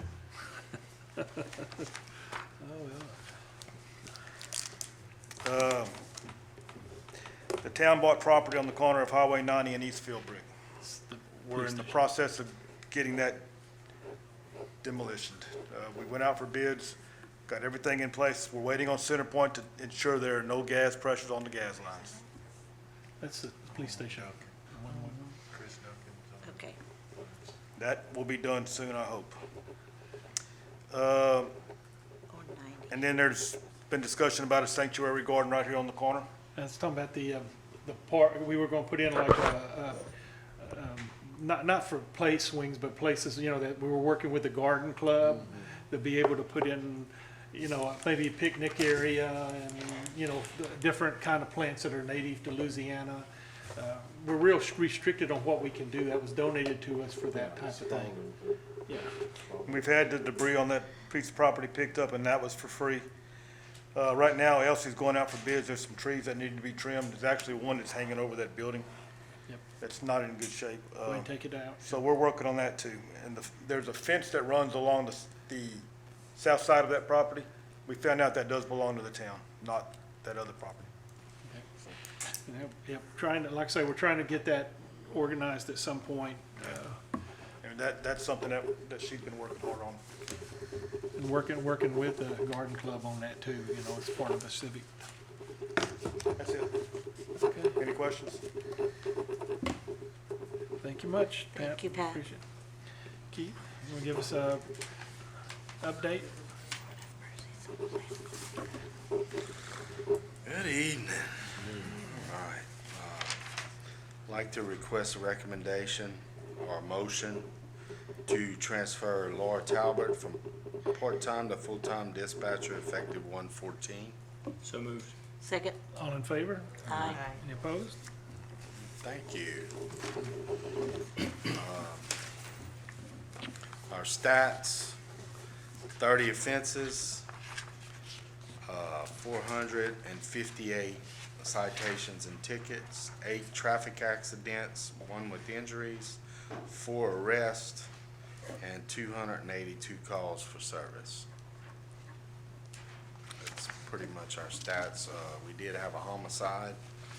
I'd like to commend the officers for their quick response and apprehending the suspect to keep our city safe. They did an outstanding job. I talked to Blaine Augustine on the phone right before the meeting. He's gonna talk to his dad and get back with me tomorrow on that Land. lot that runs parallel to the Prejean property behind those. So that's where that old trailer that flipped or whatever needs to be cleaned. There's a lot right there off of Philbrick. And then the Prejean house runs on, what is it, Store, the next road? I think Store, that one also. So We're I'll looking let at, y'all know what he says. we talked about it last, you were here, you know, about the land. Yeah, before. Gerald went and looked at it, and even if he didn't want to sell, Gerald brought up a good point that it still intersects and runs parallel So, with the Prejean property. So the- either way, it would still work. It'd just be better to get that. It's like I don't know how big the property is, but it's just got a raggedy When you said trailer Prejean that property, is where is this at? off of Philbrick. Philbrick? That's, Behind the property we purchased, that was just purchased. The buildings, the blighted property, they have a blighted trailer. Okay. Yeah. And then right behind that trailer, they have a blighted house. And then next to that, they have that old gas station that's blighted. That whole Yep. half a grid on that block is all blighted property. and ultimately, we're looking at getting that whole block because, A, it gives us enough property if we need to, you know, for parking then, of different things. Two, if the Fireboard. Fireboard should decide later to do a command center, and we could Go in together. maybe see what criteria needs to be met. We could we'll have plenty of property for everybody to share. It would be awesome. He owns the house too. What, you talking about the house behind the trailer? Yeah. Yes, he does. Did you want me to ask him about that too? I can ask him. It is in bad shape, yes, but I think someone's living in it. The Philbrick, at the end, where that old gas station was, it's right next door. Gene Augustine. Yes, I talked to his son Blaine, is managing his property. Yes, and he said he would speak to his dad this evening and let us know tomorrow. And then the other people that own the property adjacent to it, we talked Yeah, to, the had already Prejeans said that they'd be willing to. They will do it, So, yes. just need an Yeah, and appraisal. we're trying to get this all set up before we start getting the design, the design in, because we want to know what we have. And then, of course, that means I'm gonna push on the fire department to either give us an answer one way or the other before we start bringing the architect, because it makes a big difference on the design. Yes, yes. So if we, We you know, can if we- have a nice facility that's modern, up to date, hurricane-proof building, outstanding updated communication, towers that are 9/11, hurricane-proof, building hurricane-proof, and we can withstand whatever needs to in the future, should we have another catastrophe or any emergency. There's all kinds of emergencies, Yep. so that's it. all right, thanks a lot. Thank y'all. Next item, fire department report and updates. Good evening. So January calls, we had a total of 54 for the month of January, 11 medicals, we deferred 16 of them.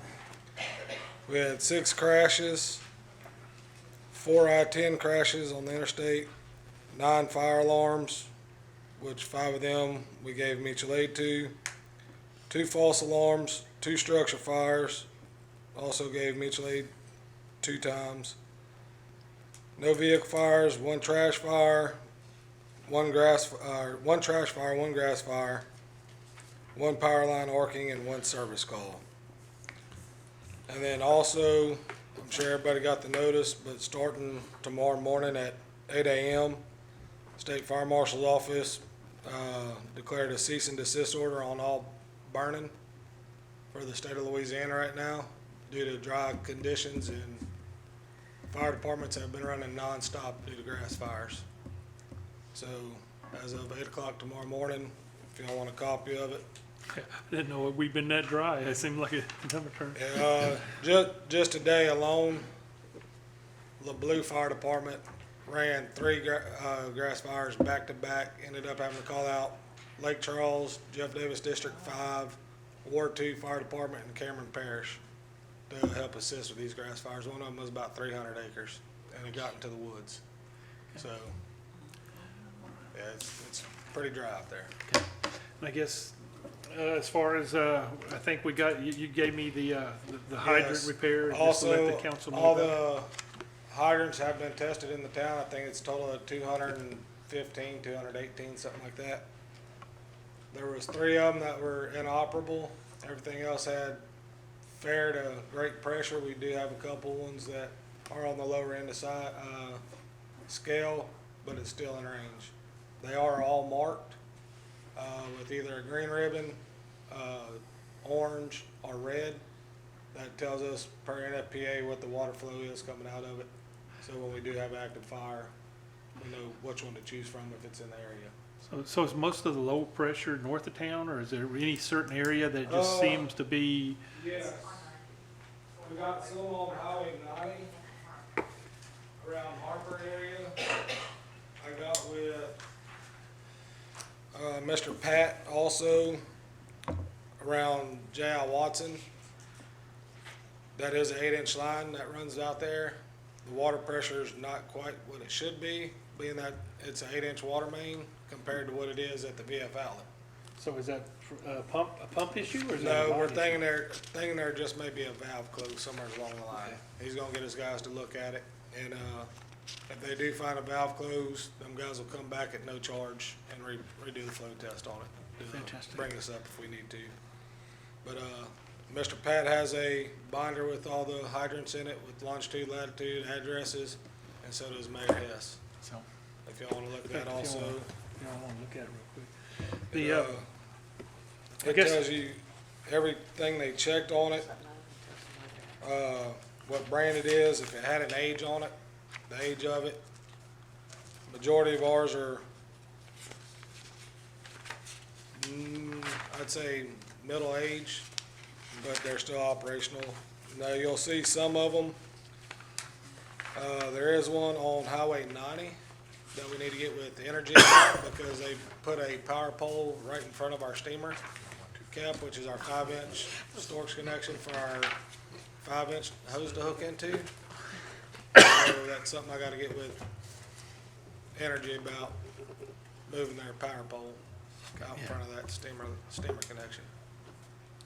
So I guess the ones that weren't working, that you got with Pat to get those Yes. changed out on a Yes, high sir. priority There was basis? 3 of them that were inoperable. He has a list of them, so Okay. we'll go from there. Just so the council, for everybody here knows that, we changed a little bit. We have a part-time chief and a part-time assistant chief that the town's picking up to equate to a full-time chief. So we picked up that part of the salary and everything going forward. Right. And I just want to let them know, because not everybody was here when we talked about it last week, and just Yeah, make I sure. wasn't here the last go around. COVID, so.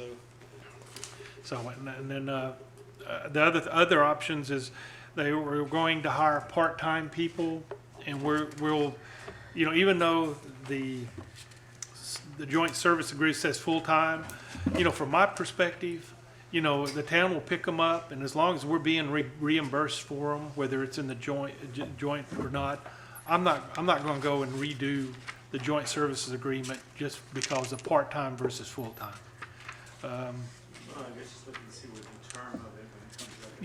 Yeah, I'm just saying, it says, we put in there full-time, you know, 2 I full-time. understand that, and if you have 4 part-time, then it's covering it, but we probably will want to address it at some point. Yeah, oh, yeah, I just, I don't, you know, if every time we turn around and we want to change something, you know, you're going through quite a few, and especially for something like this that we're getting reimbursed for. If we look to see when it would have to be renewed anyway, to develop it, if we can do it. There's no reason why we can't do a joint cooperative endeavor agreement stating the reason that we're modifying the agreement and just have it, something in writing might be good. Well, we're not going to be out anything anyway, because the thing is, you know, the town's helping them out by picking up the employees, and we can just terminate. Even a memo or an email or something. Oh, okay, well, In writing.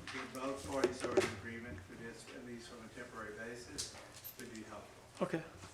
Yeah, 'cause as soon as we get that figured out, I have plenty of guys ask me every day, is So- it part-time open yet? Is part-time open yet? Is part-time open yet? Yeah, we can go ahead and do that. I mean, you know, as long as y'all get to the point, you know, this other we catch up, because we are being reimbursed on a very, you know, appropriate basis, so. Yeah, I think that's something between the board and the council, y'all have to work out with that JSA. That's out of my control.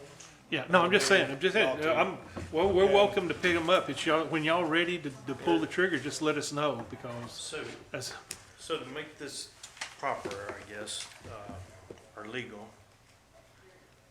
could we get a vote from the council to approve for,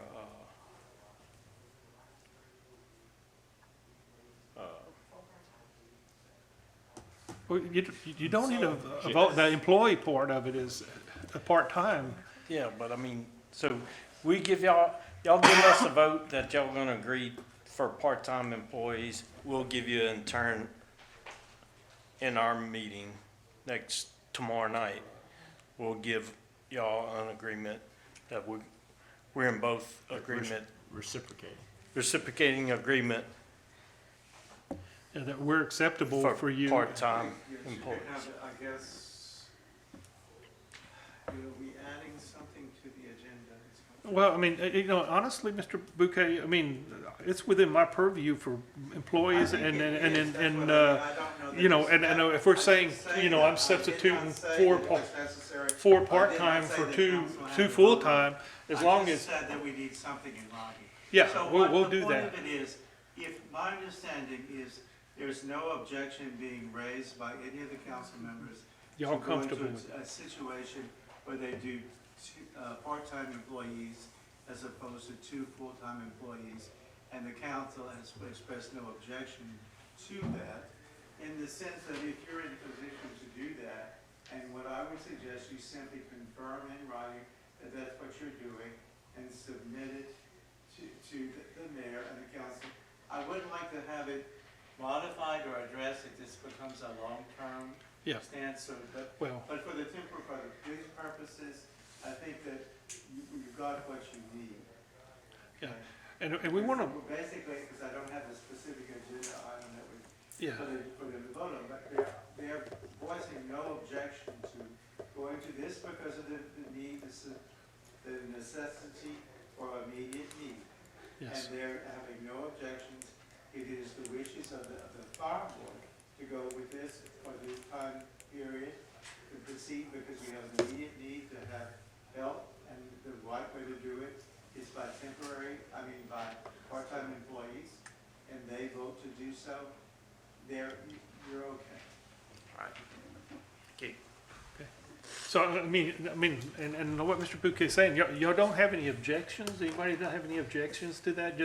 I'm not asking for a formal, but, you know, if somebody does, I would try to answer and make sure I understand what the concerns are. Yes. But the thing is, just to give you a little background, you know, we hired 2 people, or we've hired more than 2, and they could never get qualified.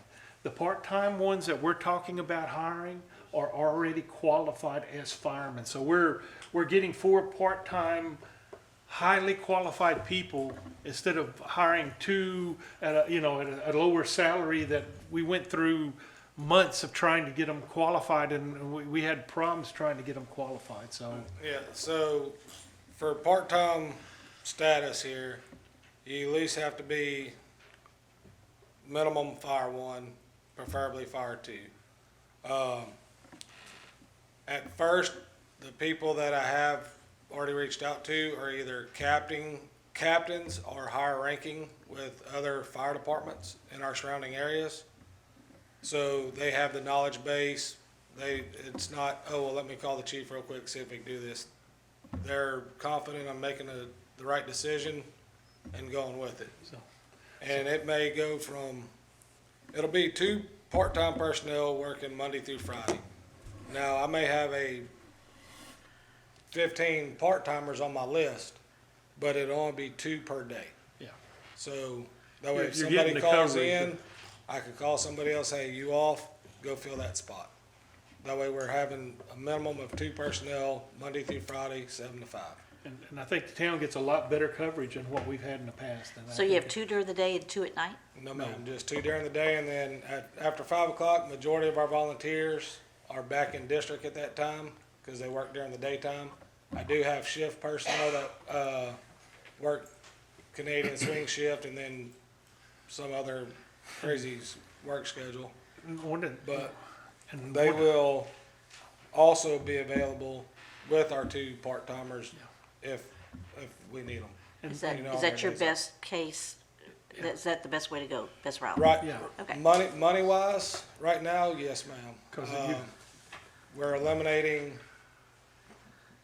overtime and things of that nature, because strictly 40 hours. Okay. And then, of course, weekends, it'll be volunteers. We have right now a total of about 20 volunteers in the fire department. 95% of them are green as the grass is outside. So we're in the process, we train every Wednesday night. It's another thing, if y'all see us out in the trucks during the daytime, a lot of these guys get off work, they'll meet an officer at the station and they'll be doing driver training, because that's the requirements they gotta have for a PIAL. The other thing, just to let you know, there have been a number of employees, town employees, that have expressed wanting to get trained and stuff. And we're trying to figure out how we're going to, maybe give them a certain percentage hour raise for, taking on that additional, responsibility. So that they can also respond during the day, if they're working sewer or water, now it wouldn't be, there's some police officers also, but they would only be able to respond if they're off. But we are willing to consider that and put it in, because it gives us. They're there first. Huh? I've seen police officers go man the hoses. Well, that's, They're first. well, that's what I say, but what I'm saying that, as far as getting to qualified and, yeah. I'm just saying.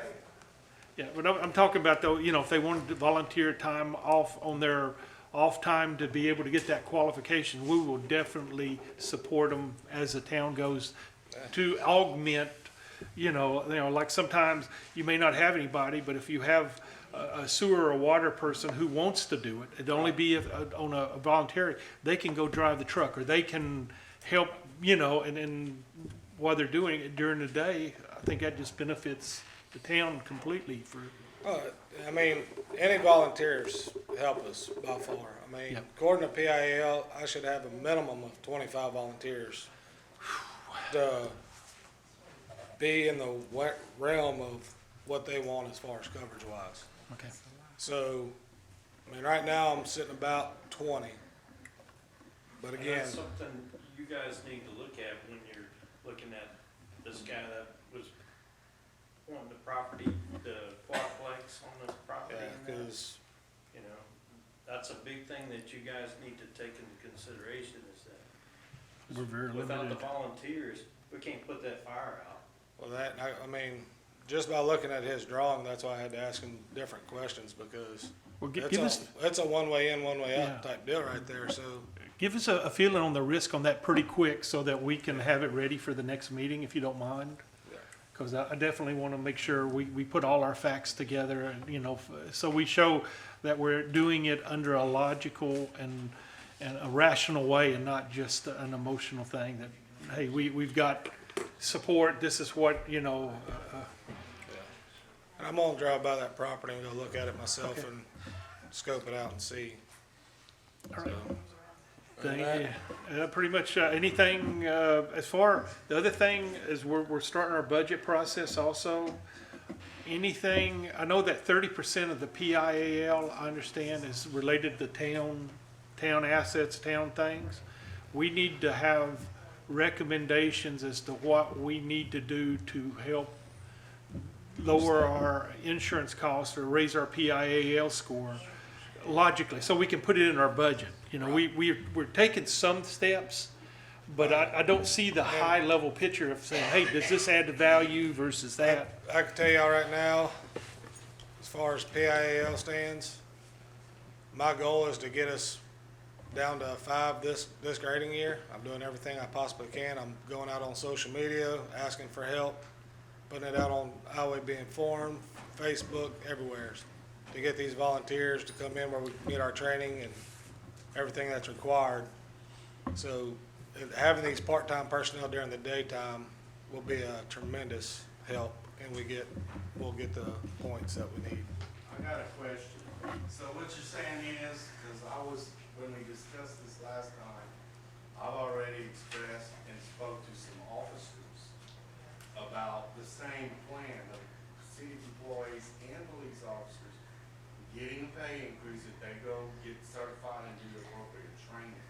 So what y'all are saying is no police, just maintenance, is that right? No, I'm talking about, Both. I'm not putting any restrictions on it. Interest, that's why I wanted clarification. He said town, so police is part of the town. I am, no, I said if the maintenance is working, that they need to go do something. The police, you can't do that. Yeah. No, I meant though, during the day, you know, there's, well, I know, but what I was saying is, if you have a police officer that's working, he can't go do fire because he's doing the police job. Whereas on a sewer or water or something, well, I know, On but, that Harvard thing, there were 3 of us out there helping them man a hose. There was 1 fireman. And we actually had a fatality out there, yeah. waiting on response. And the police officers were helping the fire chief man the hose. We were holding the hose in his part. So they do help. I just want to clarify. Two-story apartments. Yeah, the whole Harvard. Yeah. Anyway, all right. I mean, yeah, police officers, It'd be nice if they were trained. if they're not busy, I mean, we always could use somebody on the pump panel to free up somebody else, you know, so. I have talked to some of the officers and they're like, yeah, we'll get on the pump panel. Yeah, and like I say, we're trying to develop it to put it in, into our policy to allow that. We just gotta figure out what is a fair, you know, a fair trade-off of what we're getting and, you know, to be able to do that, so. And that'll be something I will have to get with PIAL and see how that's gonna work out, because they are on duty. Well, that's police, but I'm talking about even Right, the sewer but- and water and, Yeah, but for the police department, since they work 12-hour shifts, with them being on duty and they respond to a call, I have to get with PIL and see if, does it matter if they're at the fire station or as long as they're here and they still make the response time, you know, will that help us or, Yeah. you know, things of that nature, Give which us- I'm sure it'll help us, but any manpower is gonna be greatly appreciated. All right. Well, appreciate it. Yep. Thank you much. Before we do the audit report, Yeah. can you see if Mr. Bailey has to talk about the park or anything? That way he's not here. Yeah, that's fine. If, you know, somebody you'd like, you want to talk about the park right now? Go ahead, come on up, Ed. We can, No, it hasn't been the most fun. Oh yeah, what's going on, y'all? hey. So we got some good news. We've seen the light man lift out there. So we got the lights going, and we're super excited. So we had sign-ups for baseball Saturday, and usually sign-ups on the first day is around 75 to 80 kids. We had over 150 kids showed up. That was just the first day, so we're gonna have a big audience this year, and we need to address some things that need to be fixed in the park. And I know I need to get with Ms. Clayton and Yeah, that's, stuff about that, which I just want to make sure you prove it. I'm always, you know, I know, and you know, like, that's, you know, just get with them. If they have some problem or there's some issue that's a big Yeah. dollar, you know, bring it up. But we I want to feel make sure very- that, so we have insurance on the Pony League. Yeah. So can we actually do work out there ourselves or what? Mr. Bouquet, it's your call. I don't know. We want to be able to go out there and fix the fences, and we got like a bunch of stuff. I know Clayton's got a lot of stuff on his plate. I know all the town employees got a lot of stuff on their plate to do. And I mean, we're willing to help. We got a big crowd here just for, and we would have had a bunch more, but we kind of told them to hold off and sit back. Yeah, that's a Mr. Bouquet question. As far as, Well, either way, whether it's them doing it or us doing it, we need to get on it like ASAP because they're playing here in a month, 6 weeks. 2 months in April. When's the first date? April? He told me that.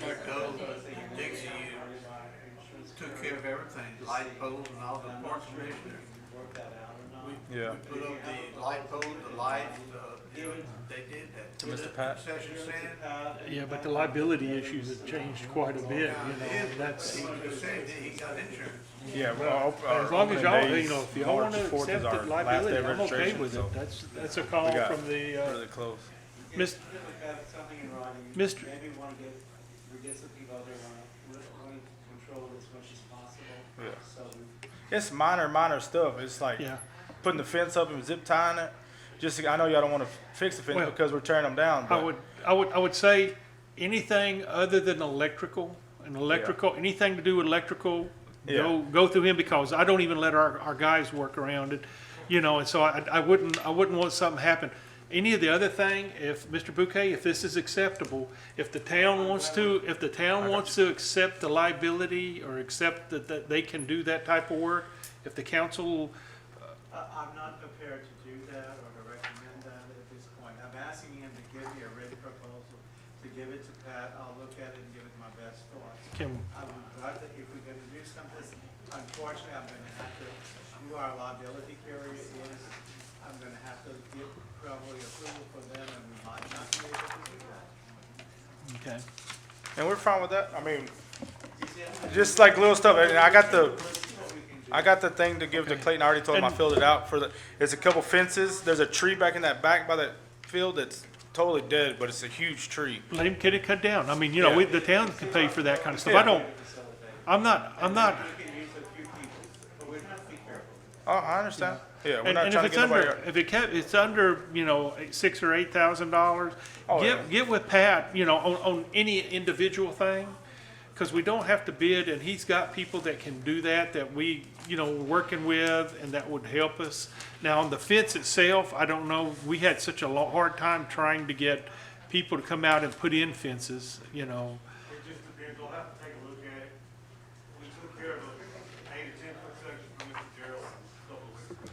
Okay, so would you put a priority on that, for the town's perspective, to try to help them out and do as much as we can? Yeah. Until we get a final solution? Some other things. We cut we get that cut pretty free. So I know y'all told us that concession stand building, we're not using upstairs no more. That's the part that's bad. So the downstairs, I mean, we're gonna have to use it we have to pay $565 every day for umpires. I've added them all up for each field. If we have games on each field, it adds up to $565 per day. So we have to make some kind of money in our concession to pay for that. How many hold- total dates do you think y'all have? We play Monday through Friday. Usually Wednesdays we're off, Monday through Friday, and then we, I got, open days April 1st, April 2nd. can the town pay for that? Because I mean, that's, yeah, So that would $500, but it's something that benefits the town, you know, the ci- For the umpire, yes. That would be great. I mean, I don't have a problem with that. I mean, but still, you know, we want to run a concession because it helps out. We got high school kids that come from high school, they make their $20 a day in the concession, but we need some kind of, if we do ice chest underneath a tent, I'm fine with that. Yeah, If you well, want us to the other set it. thing I was thinking, you know, as an organized, you know, when you have something organized like that, if you can get an arrangement with food trucks maybe to come out and they give you a percentage or a certain, So we fee to did do that, that? and we lost our butt off. did you? Yeah, we Okay. did 20% with the snow cone people came out, and they made probably $200 to $300 a night. Because they didn't, all they had was snow cones, and, I mean, food trucks would probably do better, but But just so we don't get lost, Mr. Bouquet, you're saying that's a no, or you think that would be a yes? Being able to, at this point, I just gotta fix it. yes, sir. If I had to say tonight. No, don't say it, because I know you always. Well, you the always thing get is, it's an activity on the park that you're providing to the citizens, so, Because that's one thing we could consider. 'cause But that, this is, are you an association or is it? no, I live in LeBlue Settlement. no, it's a Highway nonprofit. Pony League, it's not so we don't have to go through Iowa Pony, we can do Iowa Rec, we don't have to do Iowa Pony, we don't have to do Dixie, No, but you're a nonprofit. Iowa Rec. It's a nonprofit, you're a It's a nonprofit organization. Are they a 501c3? They're still that? As of now, They were when it we was were. Highway Dixie. Yeah, we actually were the year before COVID, we were set up through that, but I think it expired I mean, we just had a board meeting, we got a new board on the board, a couple of them here, and we're gonna get all that, we haven't even opened a bank account yet. So, You have a charter? Are you a legal entity? yeah, LCC, No, that- LLC? That's my question. Who would we be entering into an agreement with? We could do some type of cooperative endeavor agreement. I have to That's- know who they are. I Yeah. don't know if they would be considered something that the town No. could enter into that kind of agreement with you to pay the umpires, which is your question. yeah, because it's part of a, you know, if they're a nonprofit, I know we can do that for them. I mean, just to help y'all out with that, That's true, Mayor. I'm not gonna say just because they're a nonprofit, we can enter into a joint service agreement with them. Don't make it say that, because then I'd have to say no. I'd have to look and see who they are legally, and then decide whether we can enter into, we may be able to, Yeah, but I'm not prepared to say we can. as long as they don't discriminate, and they're part of the 501c, which says you can't discriminate. yeah, I think his answer is pretty clear. That's, This is ridiculous. It's Government. a legal entity in the state of Louisiana. There are certain limitations on what you can do as to what two private nonprofit corporations as to what a municipality can do. It's somewhat different, Okay. but I'm not saying you can't do it. I just have to look at it. We need to get on that pretty quick, though. I mean, that's going to have to be a high priority. I would have to see their paperwork. and that's not a big priority for umpires, because like I said, if we have a concession, we pay for umpires, that's how we pay for our umpires, every year we've always done it like that. If And we can determine that if someone could tell me that your concession stands are safe to use, then we could probably allow them to do this. But we'd have to have a determination as to whether it's safe to use and safe for the public. So it's already been, the concession stand's already been condemned. It's not tore down, but we've already had that discussion because we were gonna do a food truck. The city was talking about getting a little building, we'll work out of a little building with a window. And that was back in November when we talked about that. I don't have a problem with renting a building to put out there A for little you. small building with just electricity, we plug up 3 crock pots. Yeah, I'm okay with that. I'm okay with that. Yep, Pat, you know, can you put that on your list, tomorrow to see what we can find? So that, you know, for the, you know, using it, you know, setting it up and letting them use it for, the extended baseball season? Yeah. We can do that if it's our Yeah. property.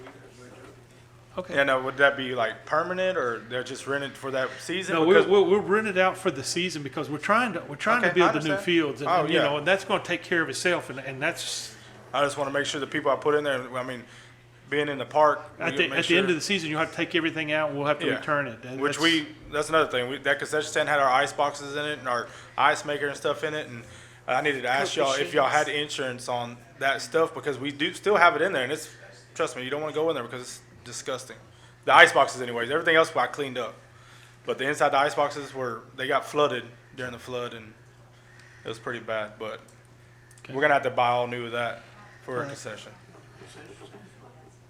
Yeah, we're just a temporary, June, temporary at one the end that of we're out June, there first that they part of can July. work out of at the park. Yeah, and it's something that, you know, we'll want to put the cameras on them anyway, because putting cameras on Oh, stuff yeah. too, to be able to make sure we watch them at, you know, Yeah. after hours, so. And that, they're working on that right now, trying to get the cameras up throughout the park, and we'll just make sure we get one, put it to somewhere where we can see it. that building. Yeah, Yeah. definitely. That'd be nice, because Okay. that's my biggest concern about putting something out there, because I don't know if y'all remember the one back there by the big field, that how many times they tore that door off. Yeah, So had to be some. That's why we got the metal doors on the one we got now. So, okay. but I'll be here every day. Right. I'm here 7 days a week from 4:30 till 10 at night. So, Yeah. All right, next thing is Porta Johns. Are y'all gonna help out with that? just get with Pat. Okay. Well, it's like we did last time. Yeah, where we y'all helped brought us out last time. Just Two or make sure. three and had them service it twice or three times. And maybe if you're gonna do it every day, we may wanna service it 3 times a week, just to be safe. Yeah, because the tournament got pretty disgusting. It was pretty full. Yeah, no, I'm just saying, that, but let's set it up I front got you. because, just get with Pat on that. Yes, sir. And that's- We appreciate all y'all's help. Okay, thank you. Yeah, I'll get with Mr. Pat. Appreciate y'all. Yeah, that's what I'm saying. I mean, unless it's something really big, you Yeah, know, it's he's got the nothing- flexibility. I just want. I to make understand the concept where y'all trying to keep the bare minimum because we're trying to rebuild, but this year, like, sure- Yeah, this is a good. 150 kids already signed up. People want to get out of the house and play ball, so The biggest thing is trying to keep the kids here, because what we're Yeah. running into now is you have so many they're kids leaving.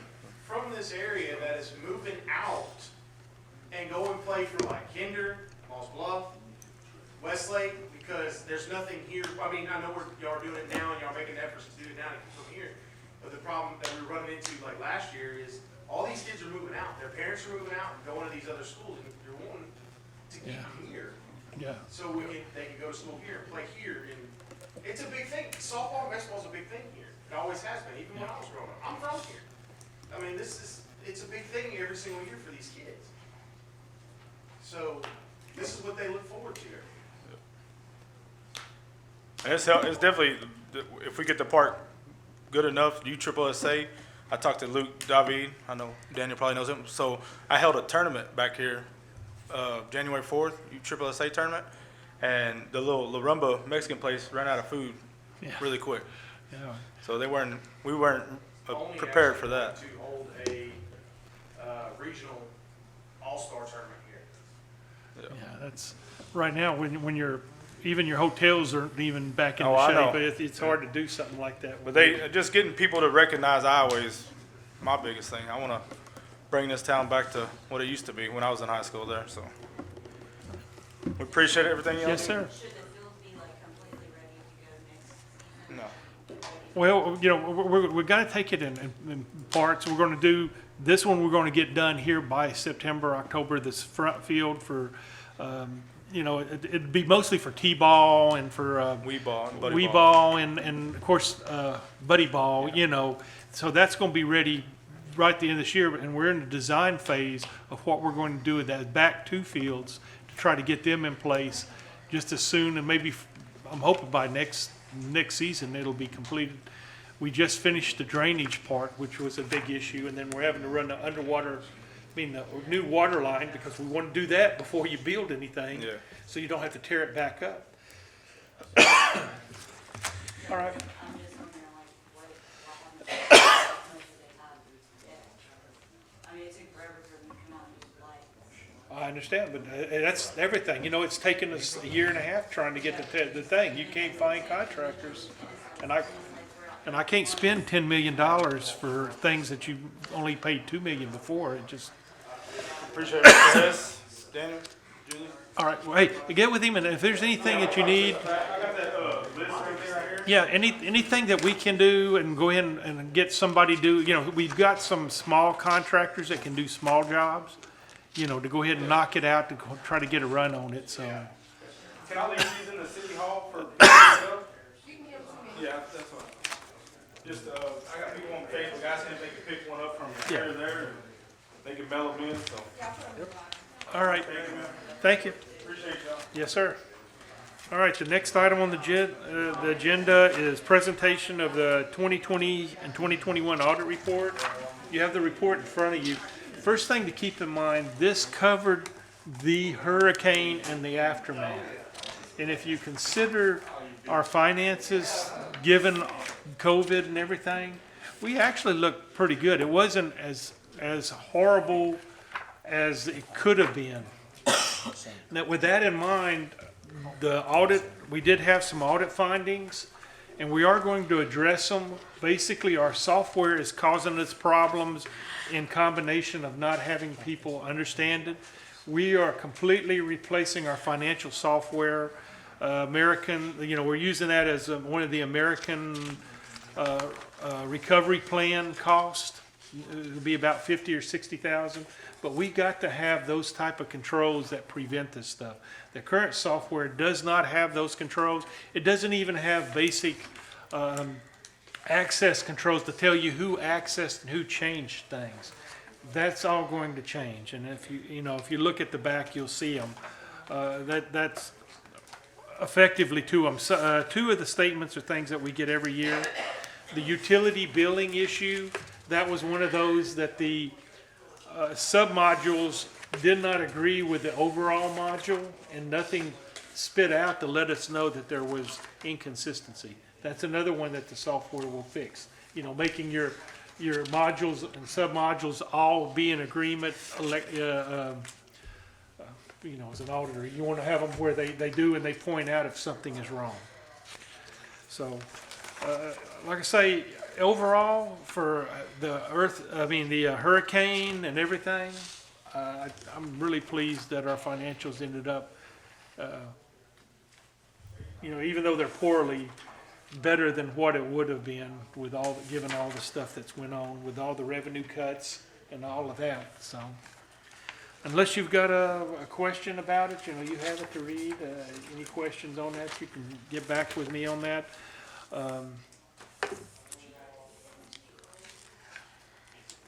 Going to the next item. Report of finances. I'm very upset they didn't have your financials out.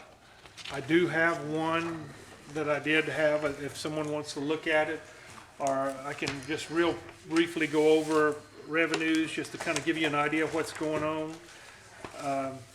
Basically, our revenues for taxes, we're at 59%, our taxes are at 62%. And that means our property taxes, we're on line to go above, better than budget.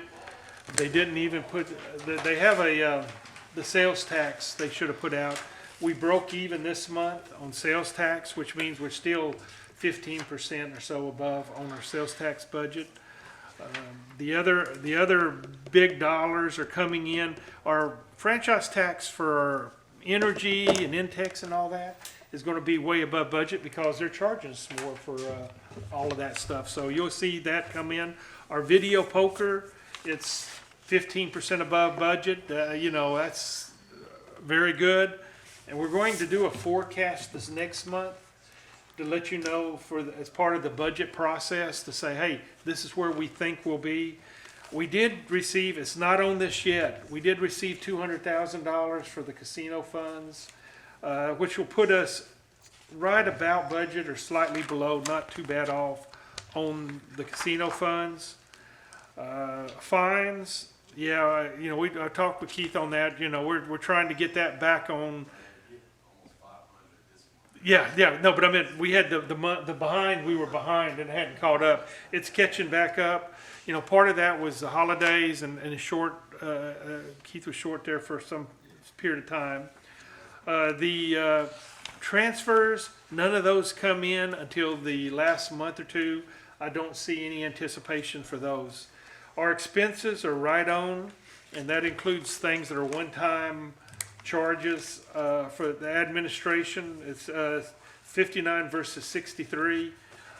We paid some of our yearly fees that kind of skewer that, like audit, and we pay the animal control and that kind of stuff. You know, you pay it as a lump sum, and so it kind of skewers the number. But that looks like we're still right on budget. Police department, exactly on budget.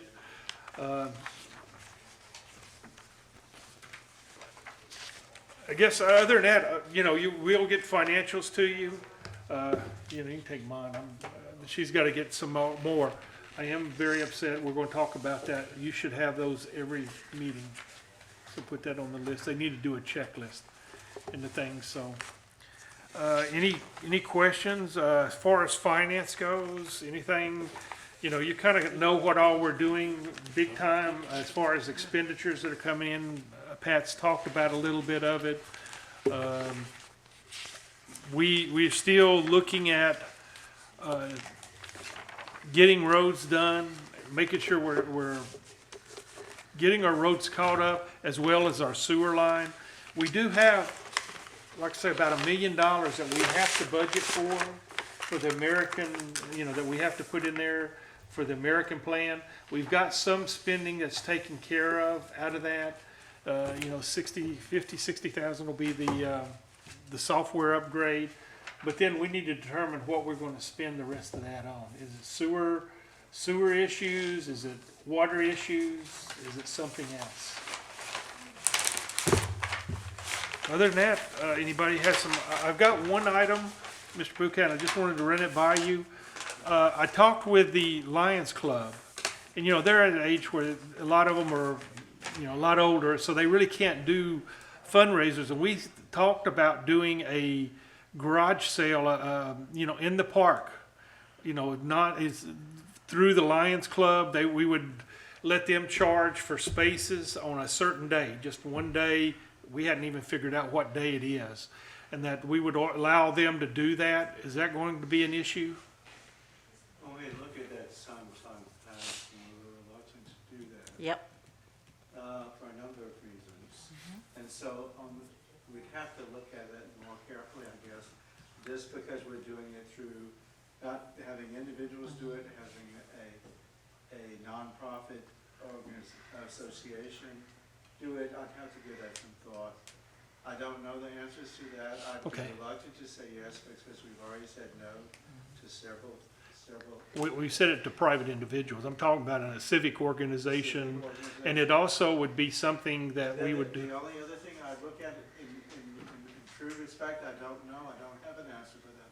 But which civic, we have one group, are we gonna have multiple groups doing this? Well, We can't do initially, it for one and not. well, no, initially we're going to do it, but then I would like to see us having how Kinder does, they have the garage sale that goes the whole roads, everybody gets out and does it one day a week throughout the town. This is just the first one to say, is that viable? Hey, we have it here in the park, set up where it benefits the civic organization. And then, if other civic organizations want to sponsor it every year, I don't have a problem with that. As long as we are consistent in our application of it and allow them to do it, and do it, once a year. I don't have a problem with that. What was said from Cynthia was, you couldn't do it in the park because of the government money and grant money that was given to the town for the park. You couldn't use it for making money other than like the baseball. Well, we're not field or making any something money like though. that. That's what I'm saying. So the thing about it was that it could not impinge, the key to it was, it could not impinge upon the original purpose Of the park. Correct. And so in effect, if we had garage sales in the park that brought in a great deal more traffic, Yes. et cetera. That was the underlying Yeah, thought it's just, why we said no. the- And because it is true, it's for, if the funds that we do receive are for that purpose. If it would be impinging, if we got multiple cars coming in, I don't know, would that impact the use of the park? Well, That would be a question. how is that any different from when the Rabbit Festival used the park? You know, to me, this is the same basis. It's a civic organization, and you let the Rabbit Festival do it every year. How is that different? The Rabbit Festival isn't doing it anymore. Well, I understand, but I mean, they didn't. It was fenced off. They had the park fenced off so that they had control over the We people can do coming that. in and to the park. So if we want to do that, then we might could think about that. Yeah, I'm. What kind of security or a control of the use of the park might be a factor that we could consider. Yeah. Because the basis of saying no was that it could infringe upon the use, the children's Of the use park, of the park. correct. If it doesn't, I guess if you do it on one particular situation, and perhaps if we fence it off like was done for that purpose for one day, maybe that would be sufficient. But the fear was that if we let people do it, it would be done over and over again. Well, But if we I would do it like on to a get to a limited point. basis, maybe that would be I'd like to get to it where we could do that once a year for whatever purpose, you know, whether this would be the Lion Club, if it's a garden club or whatever, or the whole situation. That may be something to consider. And the fact that it's controlled, if that was the thing that controlled how people, who came in, et cetera. And so the volume of people, et cetera. Those are things that we could consider. Yeah.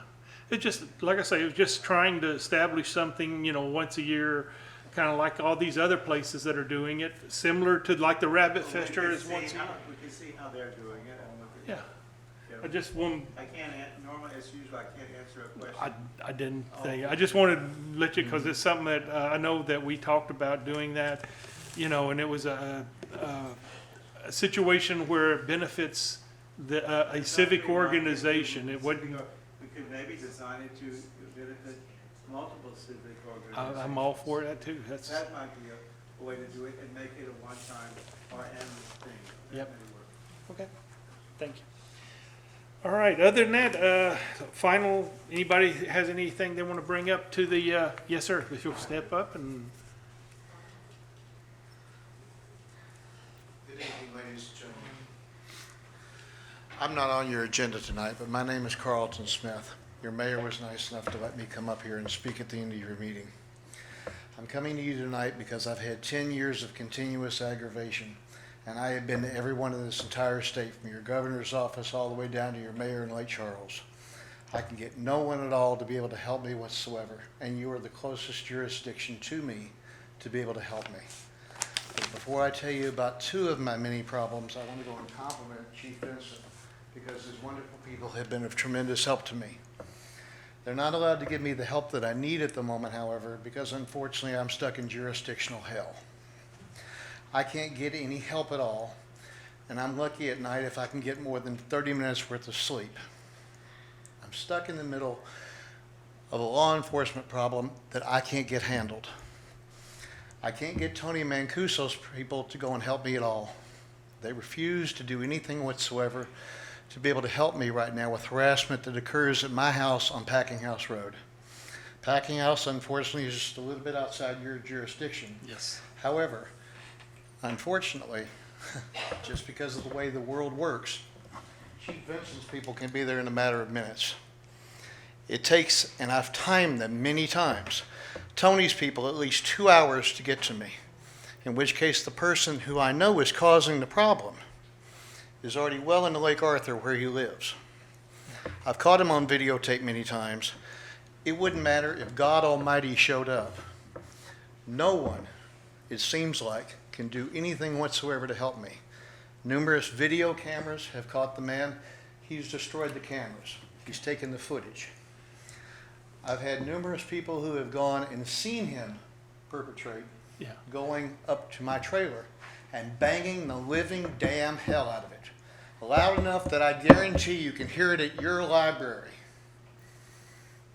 almost every damn night, somewhere between 11 and 4 in the morning, every blessed night. I have gone to the ridiculous detectives over here at this so-called police station that Tony maintains. And I don't mean to stay here and have a character attack on Tony. It's by no means probably his fault.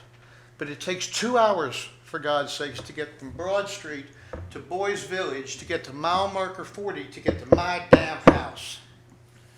Yeah.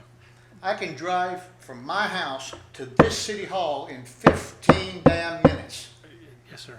Can I don't understand why. Can you get to? His people are usually somewhere between that high school and Spring Market, and they're right there within 10 or 12, but they can't do a damn thing to help I guess me. what we need to get to is, the point of what you're trying to do is you're requesting us to do. The point I'm trying to make is simply this.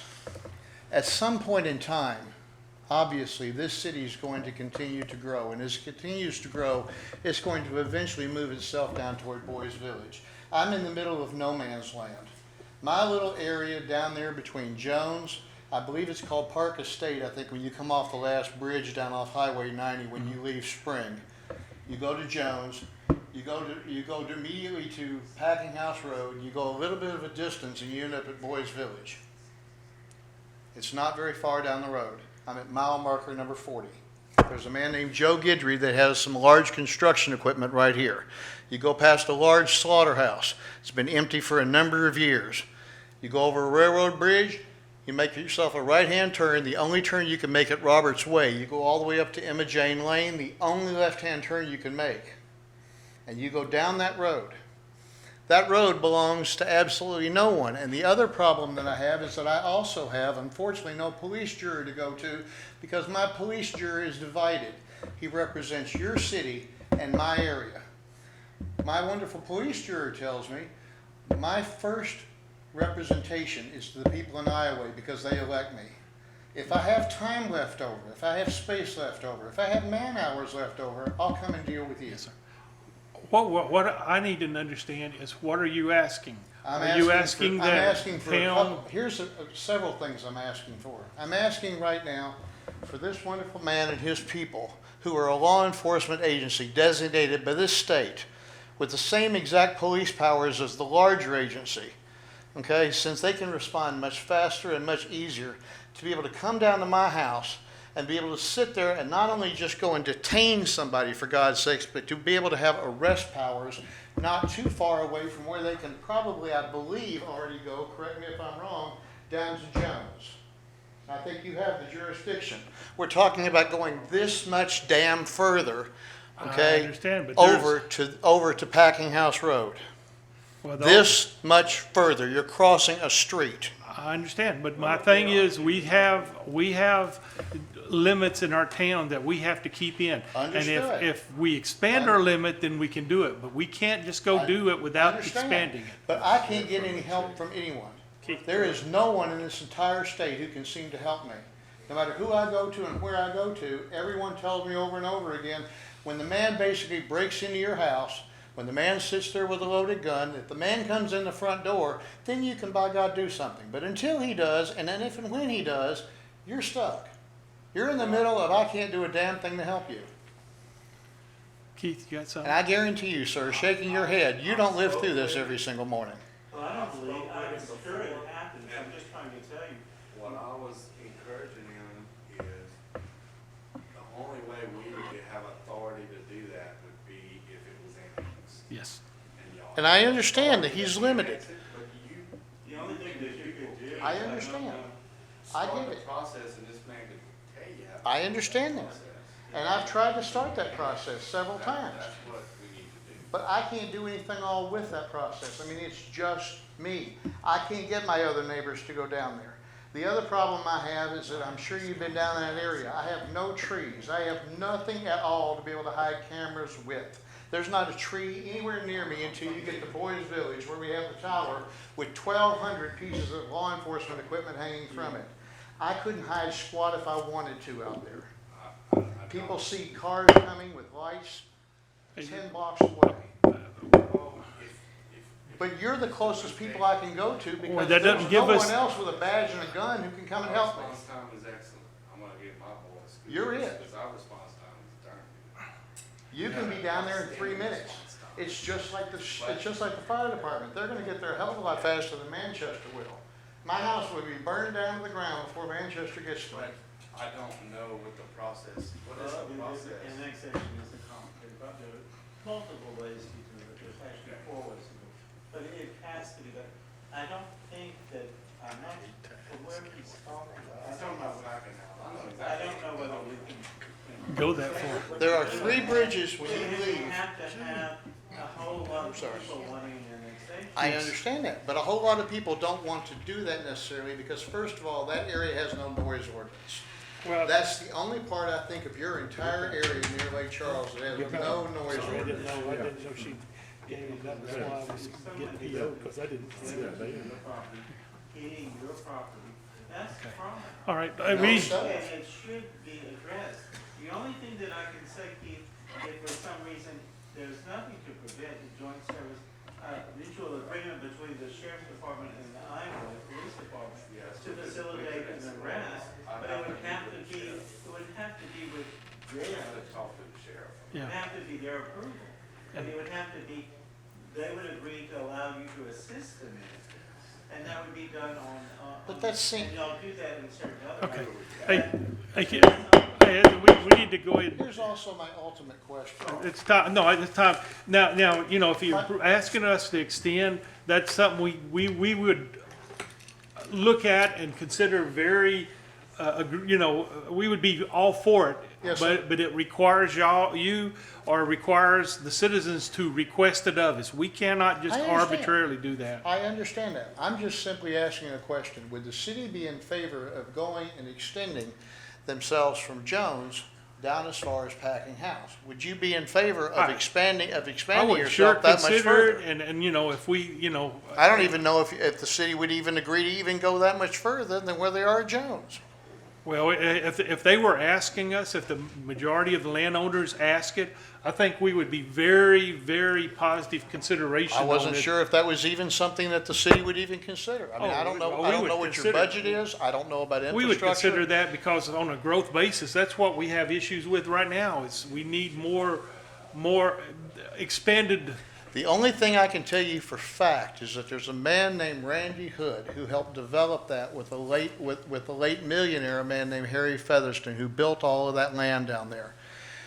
I know that all the water connections that you need to be able to run from the city of Iowa down to that little trailer park down there are already in place.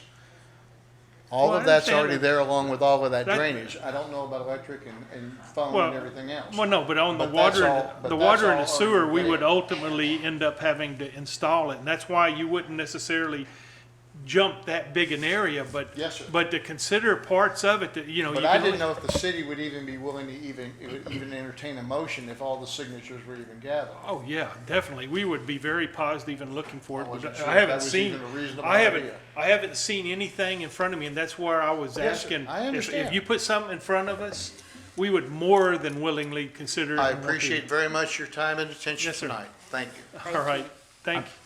Is there anybody else that, anybody else that has anything to say? All right, you ready? Yep, I move to adjourn. Okay, make a motion, second. All in favor? Aye. Done deal. I know I took away the count.